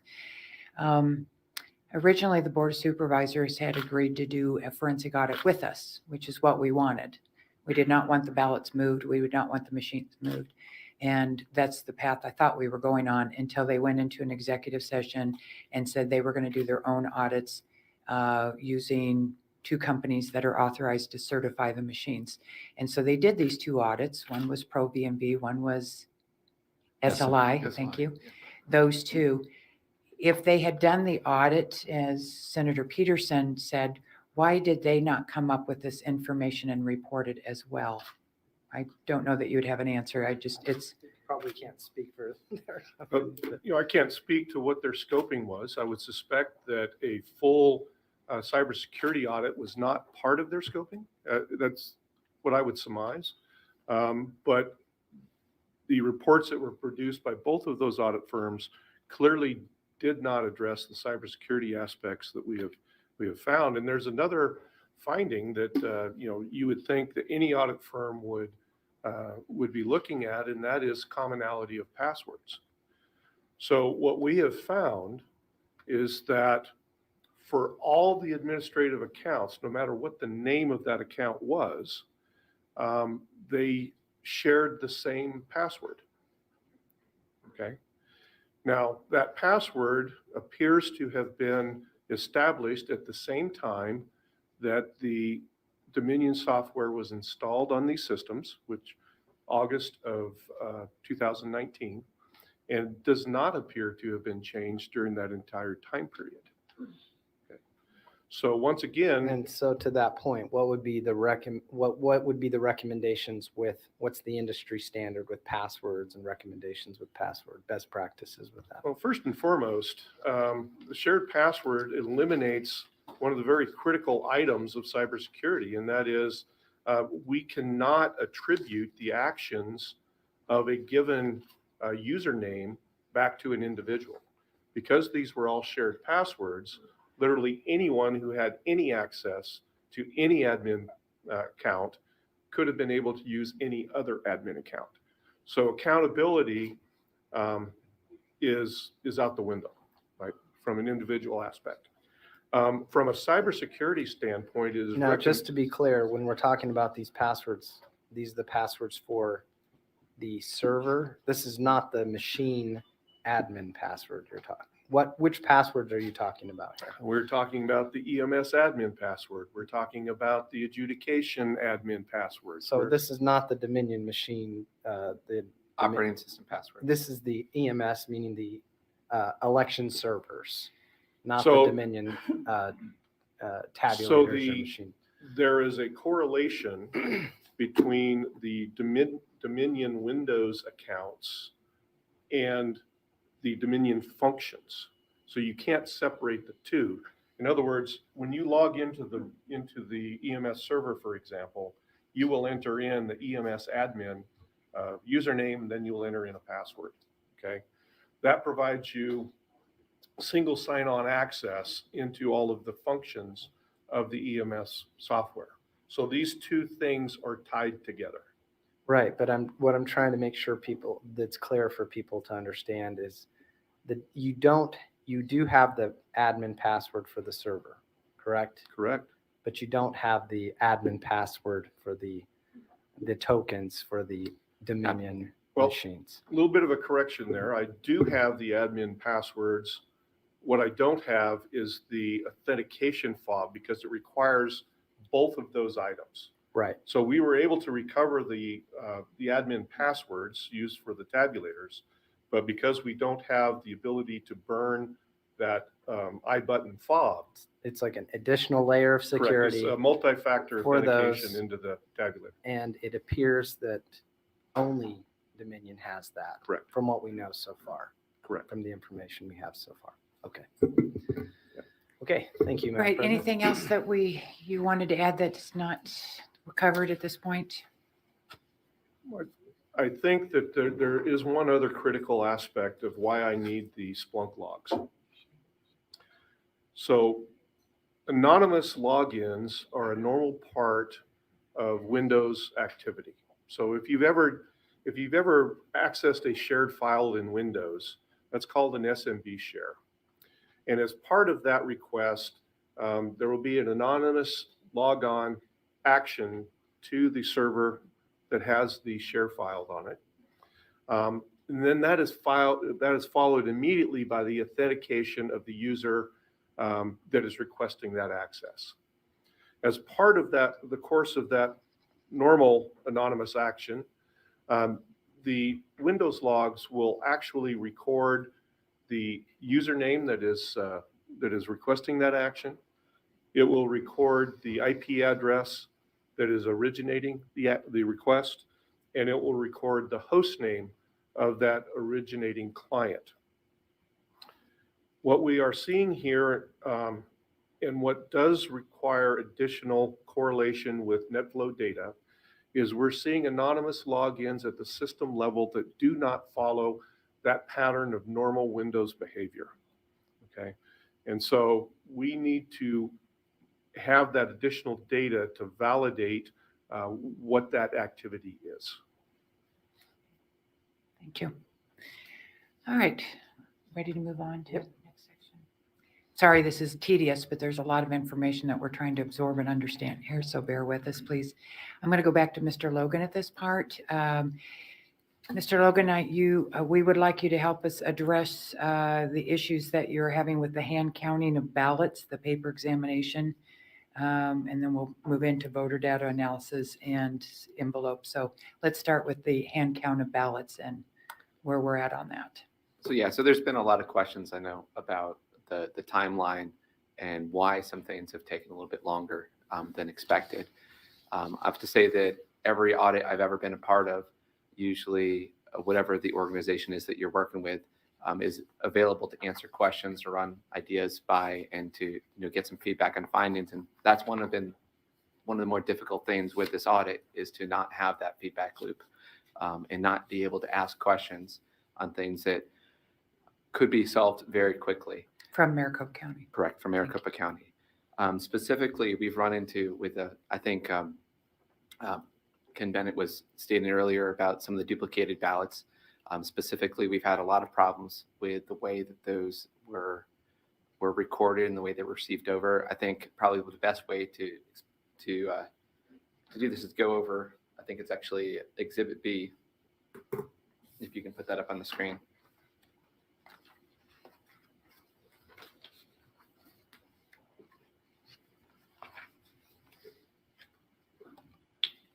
Is it the photo?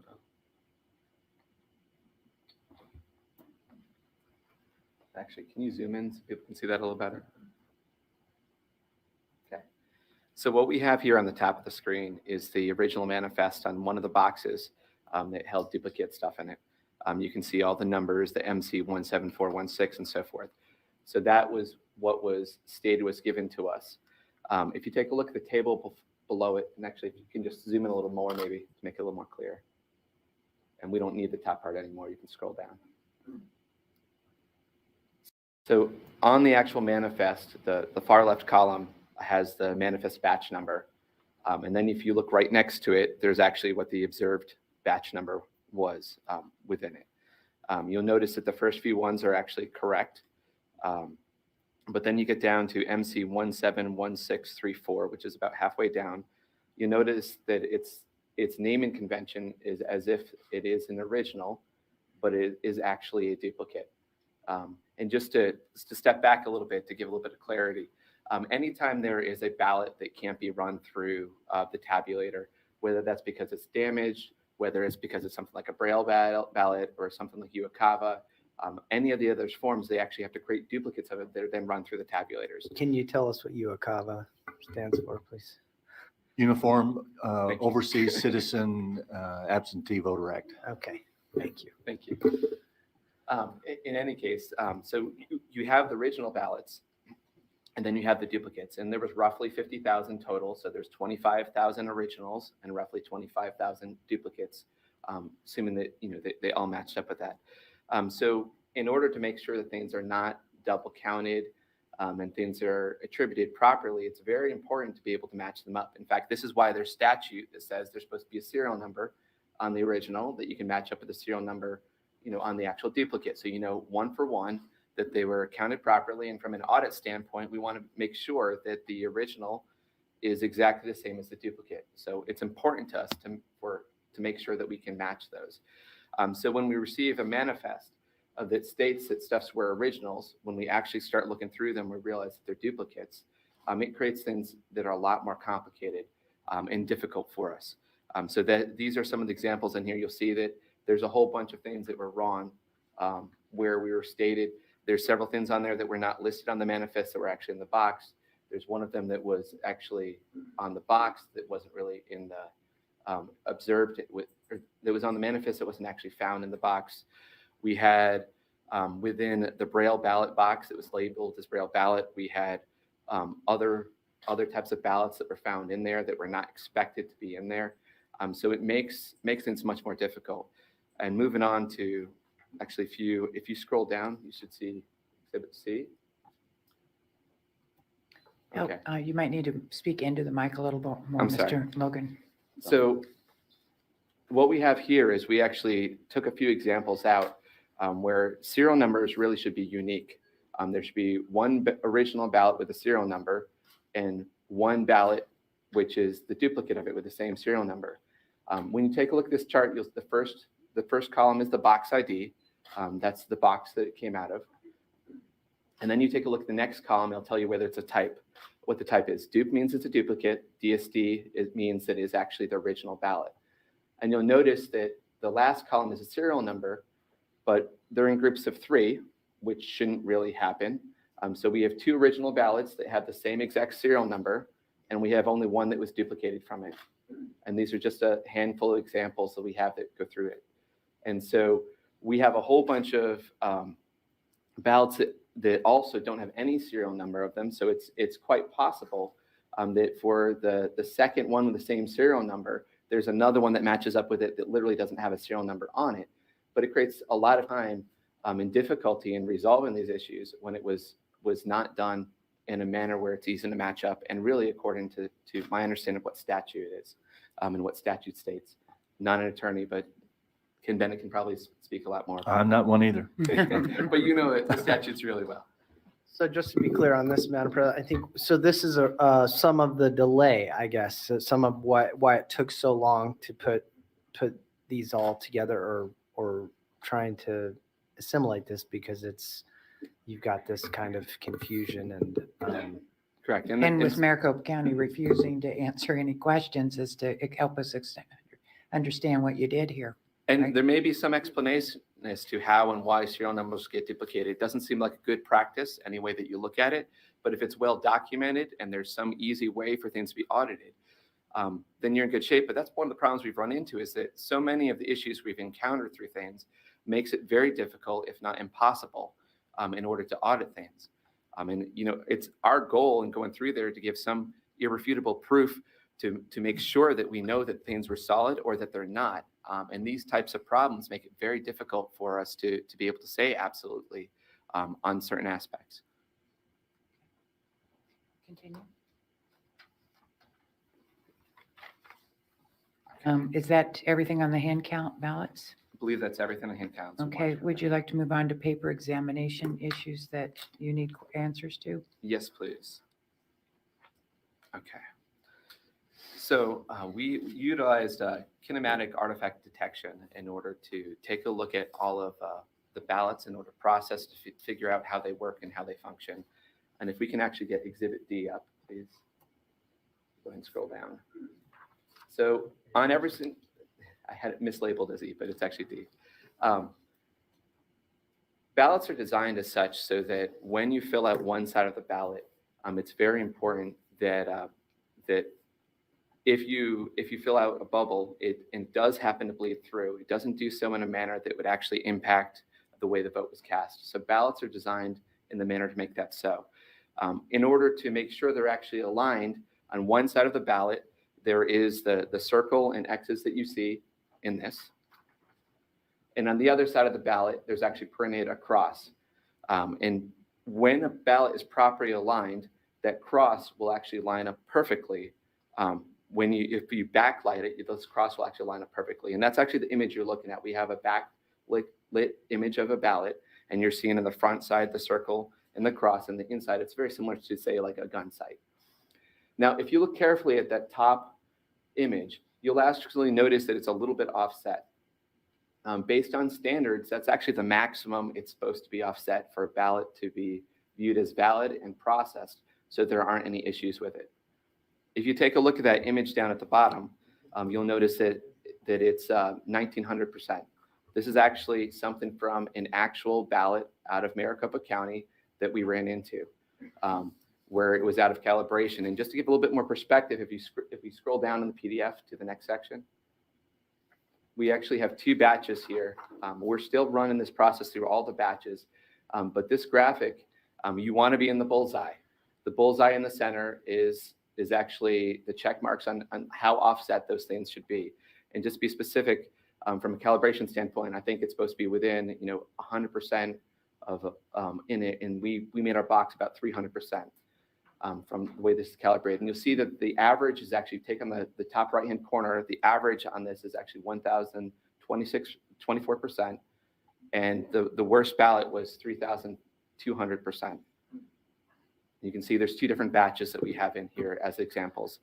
Now, So, Madam President, Mr. Logan, so what happens to these ballots? What's if this happens, if they're off, the reading off, then what's the result? okay, How is this dealt with in an election? so if you actually go to the next exhibit, we'll talk through that here. So if they're offset, what it means is if it bleeds through, it can potentially cause an overvote. It can potentially cause you to vote for someone that you intend to vote for, or so forth, because the bleed of one side's bubble can go so forth to the other side and get within the area would be categorized for the other bubble. Now, specifically, we should not have had problems with bleed through. If you scroll down a little bit farther and zoom in where we've got the red box, this is actually a newsletter that was put out by Maricopa County that talks about the paper types that are utilized. And specifically, they state that they use vote secure paper. Now, if vote secure paper is utilized, it's actually a thick paper. It has a special coating on it that helps make sure there isn't bleed through. And so it would help ensure that bleed through wouldn't be a problem, even if things happen to be not perfectly calibrated. But if you scroll down to the next page, we're going to give you an example of an actual ballot where you can see the bleed through that goes through. And you can see that the bleed through is actually very, very close to where votes are cast. Now, as part of additional analysis, we're going to try to get a better idea as to when or if this did impact votes and did impact values. It does require additional analysis in here. But specifically, this is an indication of problems that could cause an overvote situation or could cause votes to be cast for a different candidate than intended. So let me clarify something. I want to make sure I get this straight, because this was an issue early on, right after the election. So Maricopa County, you're saying on their website, said that they only use secure paper, which does not allow for bleed through, correct? Correct. This is actually a newsletter from them, but yes. Okay, their newsletter. And so if that is correct, there is no way there would be bleed through as what we're seeing on the ballots. Yeah, based on our discussions with paper experts, they specifically state that paper is thick enough that it wouldn't bleed through. And we are seeing a lot of very thin paper stock being utilized, especially on election day. Okay. Was this done with, does this happen with just magic markers, or does it happen with ballpoint pens? Do you know that answer? I don't want to put you on the spot, but. I would expect that, with Sharpies, the bleed through would be greater, but it could potentially happen to a lighter amount with regular ballpoint pens as well. Yeah. Okay. So there was in fact, it was dubbed by some of the media Sharpie Gate at the very beginning. And there were the Maricopa elections people came back and said, no, if there was any bleed through, it would not have affected other votes because it's not lined up. Are you saying that's true or not true? We would need more analysis, and their final report will be able to tell you more clearly whether this impacted things or not. But definitely, if there was an offset that was in the right direction, the right way, and there was bleed through, it could definitely impact the ballot. Okay, one more question. Going back to this one on this phase right here. The pictures you had, what would cause that X or that mark to be out of that far of alignment? What causes that? So if the printer is not properly calibrated, when it prints the second side of the page, it's actually offset, so it's not perfectly aligned. So it could be a number of different things involved, and probably printer calibration would be the key thing for it. So would this be printer calibration with the people that printed the ballots, the main ballots? And aren't there printers like at the voting sites that they can print? Yeah. So it could be any of those printers? So most of from what I understand, most of the ballots that are printed at Runbeck, that we confirm of Runbeck, were pretty much spot on. But there's a lot of ballot on demands that are printed at the actual voting centers, and those had large offsets. Do we know how many ballots on demand there were or not? Is there any records of So it'd those? be roughly 168,000, which would be the election day ballots. So those were we all are ballots seeing- on demand? Yeah, we are seeing more than that where this offset occurred. And so we're trying to drill into what printers and where and what that's tied to. Thank you. Okay, continue. I'm sorry to interrupt you. I think that was everything Okay, to cover. so let's go to, let me back up to the paper examination issue too.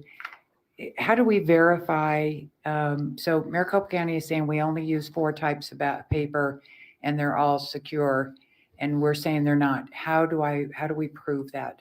What is the best way to get that documentation to say what the truth really is? Can you help me with that? Yeah, certainly. We can request information on the purchasing of paper that was utilized for ballots, what their quantities were and where they were utilized.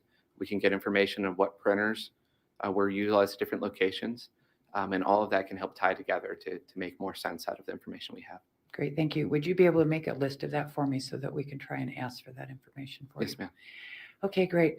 Let's go to what we call voter data analysis, and because this ties in directly with the canvassing, our contract, the Senate contract with you, and your proposal for work, one of those items was canvassing, to be able to actually verify if you found any information, and the only or best way to verify it is to actually go to that person. And I've always used the example because I do know of a case where one house got 25 ballots in the mail and only 2 people lived there.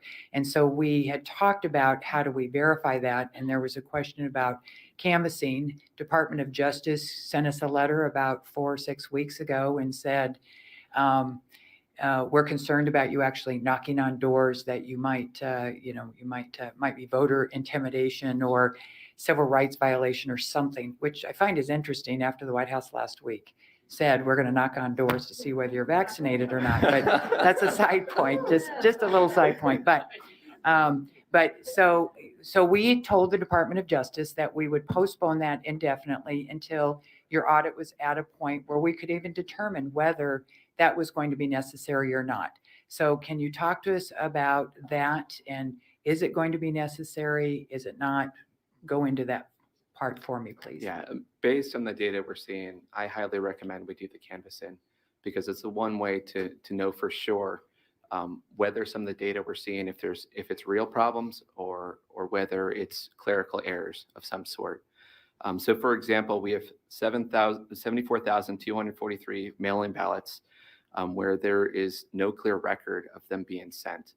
And just to be clear, here in the state of Arizona, there's EV32s and EV33s. EV32s is supposed to give a record of when a mail-in ballot is sent, and an EV33 is supposed to give a record of when the mail-in ballot is received. And so there should be an equal, there should be more EV32s, more sent out than there are that are received. Specifically with these, we can tie them to a specific individual that was mailed to. And so we have 74,000 where we have them came back from individuals where we don't have a clear indication that they were ever sent out to them. That could be something where documentation wasn't done right. There's a clerical issue. There's not proper things there.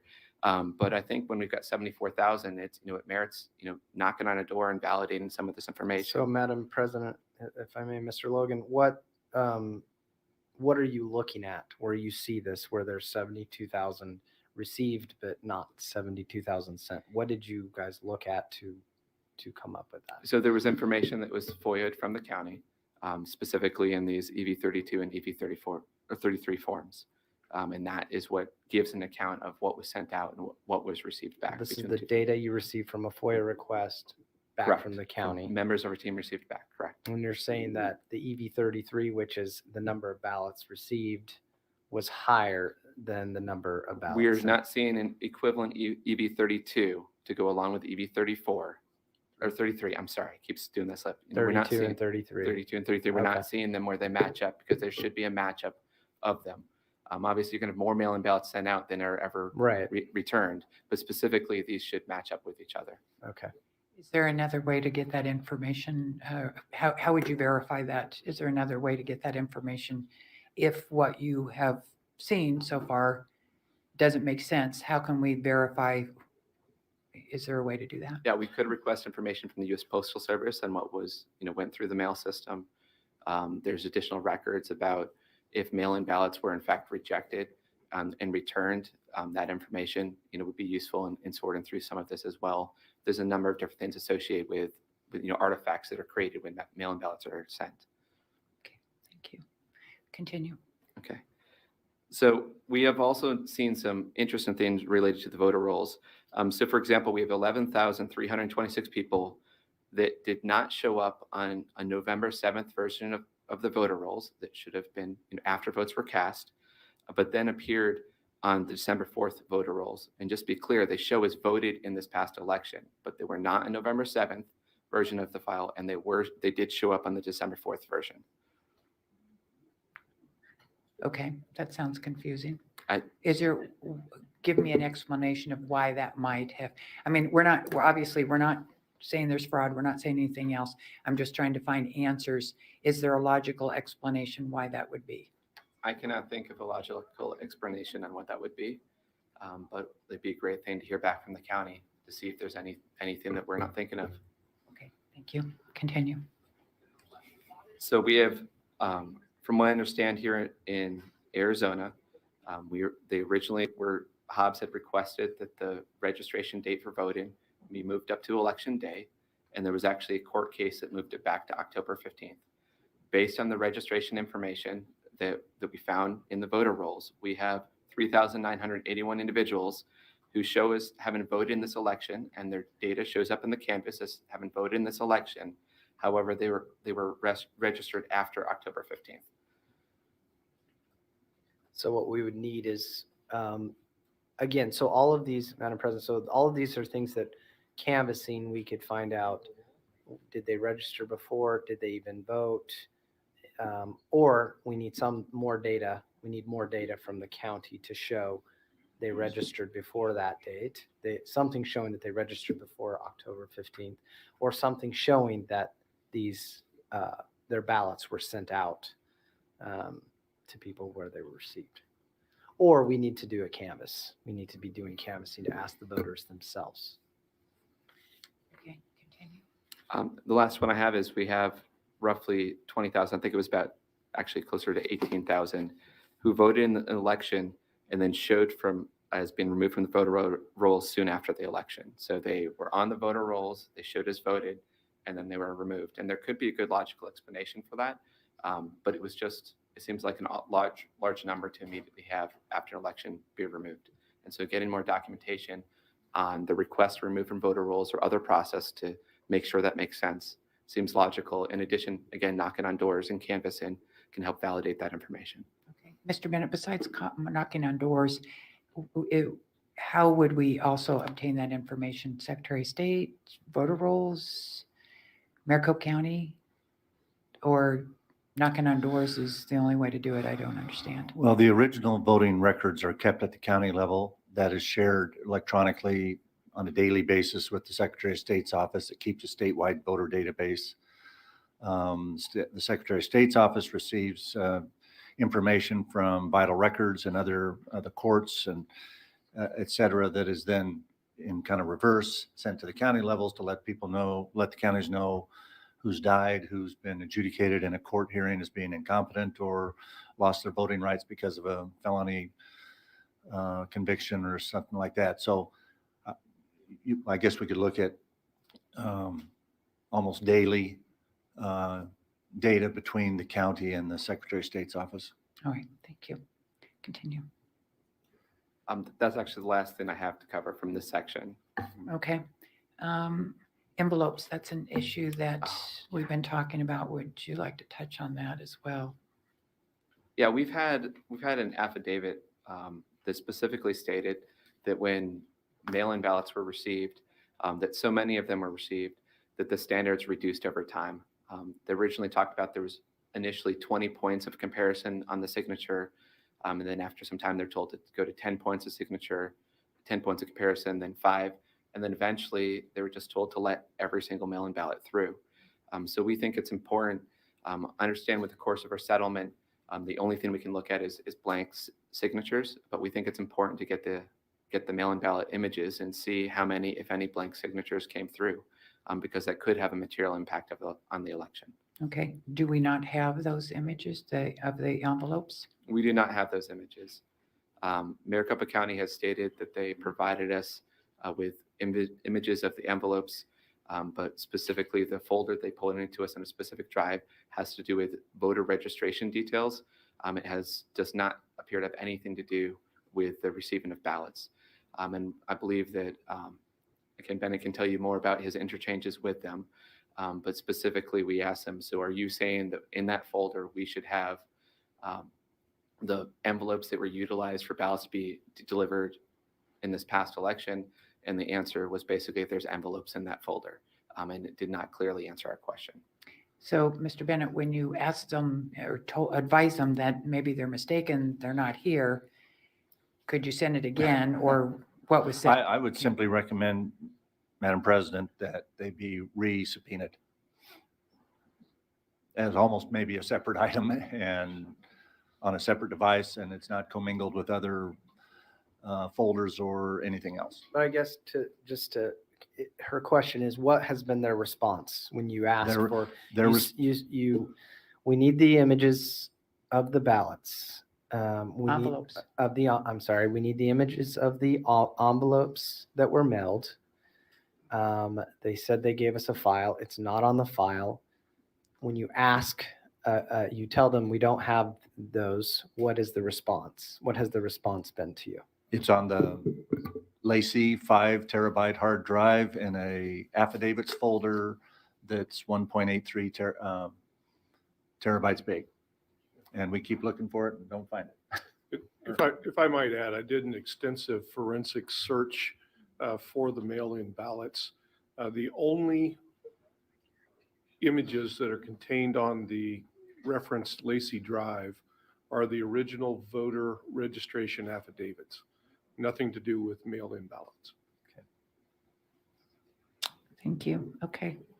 So we will put that on the list of things to ask for. All right. So that brings us right into that list. Mr. Peterson, I'm going to let you take over at this point. Well, I think, Madam President, you and I just, we talked about so you've done a good job of letting us know what we've done, what's completed so far. We've heard a few things that we're missing. The President and I would like to know if you can tell us, just if you can kind of summarize or go through, tell us what do you guys need based off of what you've learned so far to have a complete forensic audit where we can have a complete and final report. So if you can share with us, what are those things that you would need to do that? I think one of the key things that Mr. Cotton has talked about is we really need the Splunk logs in order to validate there was not any remote access to those systems in order to confirm any type of remote connectivity. And we So requested we've covered routers. that. I mean, anything that hasn't been mentioned already in the hearing. Do you have anything that because we've written, I believe the President and I have written all those things down. Is there anything that we haven't brought up that you would need to make this where you feel like it's a complete audit? Yeah, so specifically when we talk about those changes to the voter rolls we talked about, and there's additional things we've seen that have changed in voter rolls over time that should not change. I think it would be very helpful if we could get a full backup copy of the database of voter rolls, specifically with information about who it was that made changes and when, and IP addresses and those details, so we can drill into why it is that some of these changes have taken place. I think we talked about chain of custody already. That's something that's extremely important for us to validate the chain of custody of everything from the point where the first ballot was sent to the point where we received stuff. We have full chain of custody of what we've covered, while it's been in our custody, but we need to know of it prior to that. Okay. So we understand that there may be some systems associated with the duplication of ballots that we have not forensically looked at. And as we've seen problems with duplication, if we're able to have access to those, we believe it would be very valuable in seeing what might be going on. So what do you mean? What are you looking for there? Well, there's some software, I believe it's called Novus, that's used as part of the duplication process. There was actually a court case, I believe it was Ward via Jackson, where it was discovered that some of that duplication was not properly attributing results for the candidate the original had. And so being able to forensically look at that information would be helpful. And based on some analysis that Mr. Cotton has done, he does not see that within any of the data sets that we currently have. And so the question is whether the original subpoena was worded as such that we should have received that, or whether this is something that needs to be in a new request. Okay. Anything else? So any reports associated with the breach that is known about of the voter rolls with Maricopa County, that again will help with investigation that Mr. Cotton is putting together. To be clear, you're talking about the breach that happened in the Maricopa County, sent letters out to the voters and saying, please be aware, our system's been hacked or breached, and Yes, ma'am. we believe none of your personal information has been disclosed. That letter, that breach. Correct. Okay. thank There's you. been minimal public information available about that, and any internal reports on what was discovered, the levels of the breach and how far would be very helpful in our analysis as to whether the voting systems were impacted this election cycle. Now, you weren't here at the time. I don't know if you know, Mr. Bennett, do you remember, is this the same breach as the one where the FBI raided that house? Yes, I ma'am. don't know. Doug Yes, is ma'am, I nodding. believe so. Mr. Logan. Okay. And Mr. Cotton, I don't know if you want to chime in. I on that. believe that to be the same.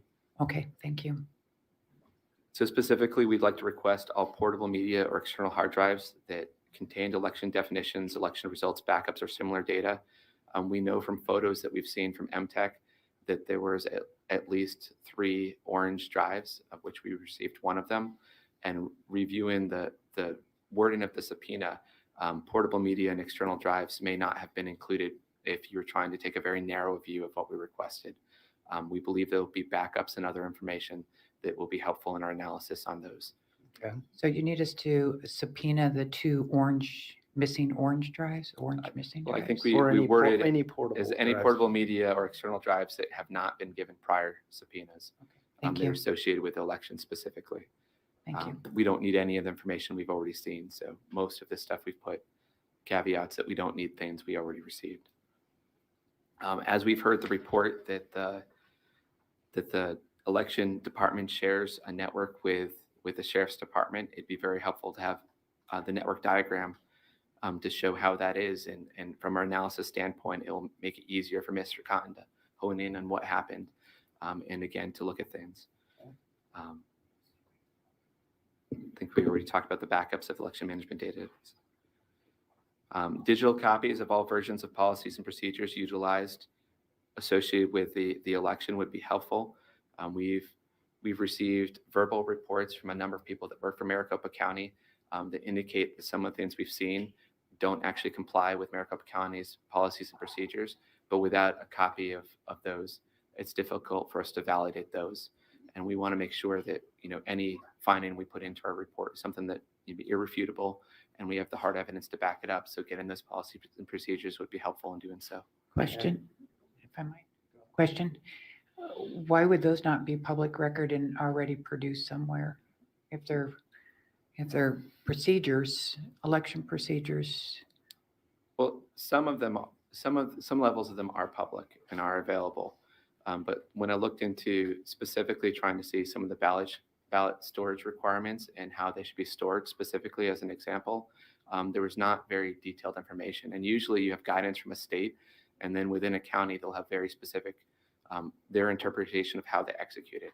It's one of the reasons why it's so valuable with an audit to be able to have conversations with people, because there's things they do in Maricopa County they don't do like that way anywhere else in the country. And not all those are necessarily wrong. It's not about right or wrong. It's just different. So getting their policies and procedures so we know them and we're aware of them is something that's helpful. And some of that information they did send over with the original subpoenas.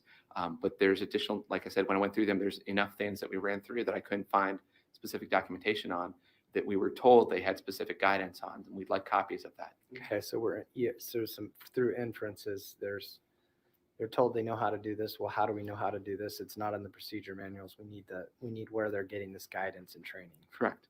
Okay. And most governmental organizations have very clear and very precise policies and procedures for pretty much everything that's done. And so it should be something that's easy to procure. So we mentioned before about the blue sheets. Since we received these through another party, we'd like to specifically subpoena them so we know we have the official copies of them. They call them the tabulation logs. That was the official name that they utilized in them. And so that's, again, just to make sure that what we have is valid and real. We have no reason to expect that it's not, but it's just good to get it officially.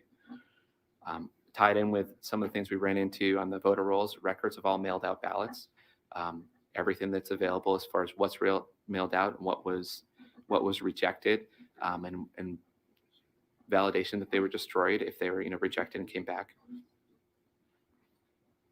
Got a lot of things in here. They're specific to that, but for the brevity, So we'd like copies of all files transmitted for the purpose of duplicating damaged ballots or alternate format ballots, specifically to help us trace some of this information to make sure everything matches up and that it followed appropriately. Because for things to be printed by a printer at Runbeck on duplicate ballots, they had to send a request over to them of some format and some data, and we'd like to be able to match that up with everything that we have. We talked about the records of all paper distributed to vote centers and so forth. So additional information associated with adjudication of ballots would be helpful as we do our analysis on those and make sure that that conforms with expectations, that votes are cast over as far as what the process was, who was involved in it, and how they validated things with that. Specifically, we'd like information about the total count of all ballots sent to UOCAVA eligible voters, how they were sent and how they were received, because there's a number of different ways those votes can be received back. And we have some of the numbers with UOCAVA seem a little off, seem a little anomalous, and we'd like to get more documentation on that to make sure that we can have, if there's any anomalies that merit going into a report, that we have the information to know whether it belongs or doesn't.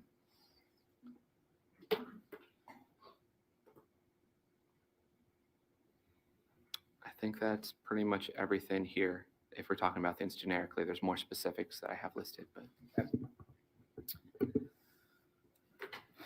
Okay. Do we have more questions? I don't at this point. I think I'm gonna have to circle back with them to get this list. I won't be able to make heads or tails out of I'll my send you the my document. quick chicken scratching there. So I'll get a clear. ahead. So I think if you don't have any questions, Madam President, I don't have any more questions. Maybe just some closing statements here. I just back to what you said about working together. It is unfortunate that the county has been recalcitrant. That doesn't breed trust. It slows things down. It makes things difficult. We'd like to work together with them. We'd like to be able to get answers with to questions, and we'd like to get everything we need to finish the audit more than anything. Obviously, some of these things can just, they could probably answer some of these procedural things. Working together, we could just get answers to. But I think there's some really important things that we have been brought up today that we need to get if we want to have a complete, full forensic audit. If we don't get them, it will be an incomplete report. It will be an incomplete audit, and that's what the findings will reflect. So I think in addition to what he's mentioned and additional things, we need to get that. We've got to get the chain of custody. We have to get the routers or reports. It's safe. Experts say it's safe. Limit the report to what we're asking for or what we're needing. Put it on paper, whatever you need to do. We need to get those logs, and we need to get that report. We need to get the tokens to the machines. We need to be able to see how they were configured, and we need to hear back. We need to know for certain. The appearances is that administration resides with a third party. We need to hear back whether that's the case or not. We need to know. And what we need to do in the future is we need to make sure that administration resides with the state. Administration resides with the county. We need to get the envelopes. Signatures. Yeah, we need to get the envelopes for the mail ballots. We've been told we have them. It seems like somebody could either walk over and show us where that's at, or they can bring it to us or give it to us. So we need to get that. And then of course if you can send us that list. We did our best to write those things down, but we'll get the list. And I think from my perspective, that's kind of the two ways this is going to go. It'll either be an incomplete forensic audit with the findings and the things that we've got so far, or it will be incomplete if we don't have those items. Thank you.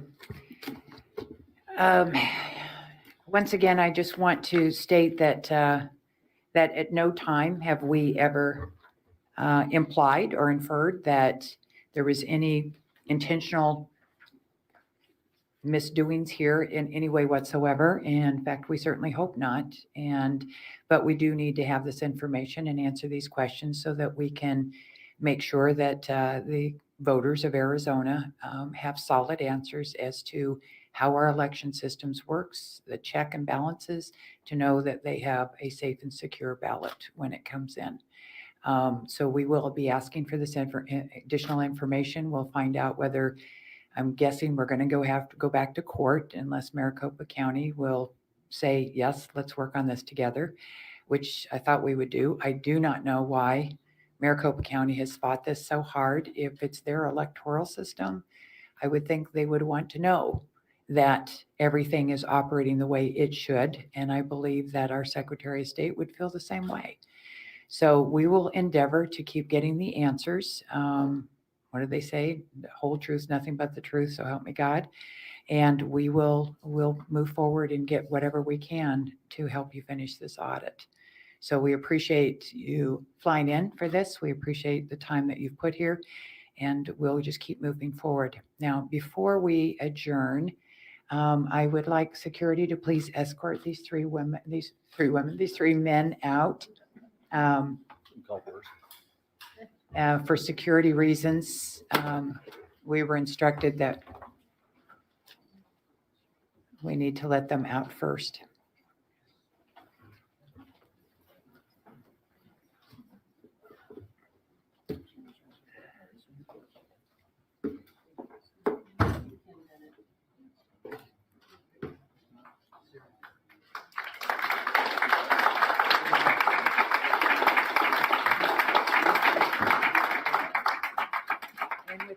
And with that, thank you all very much for attending. We appreciate you being here, and we'll just keep moving forward with as much as we can, and we'll start giving more and more information out to everybody. So thank you. And we are adjourned.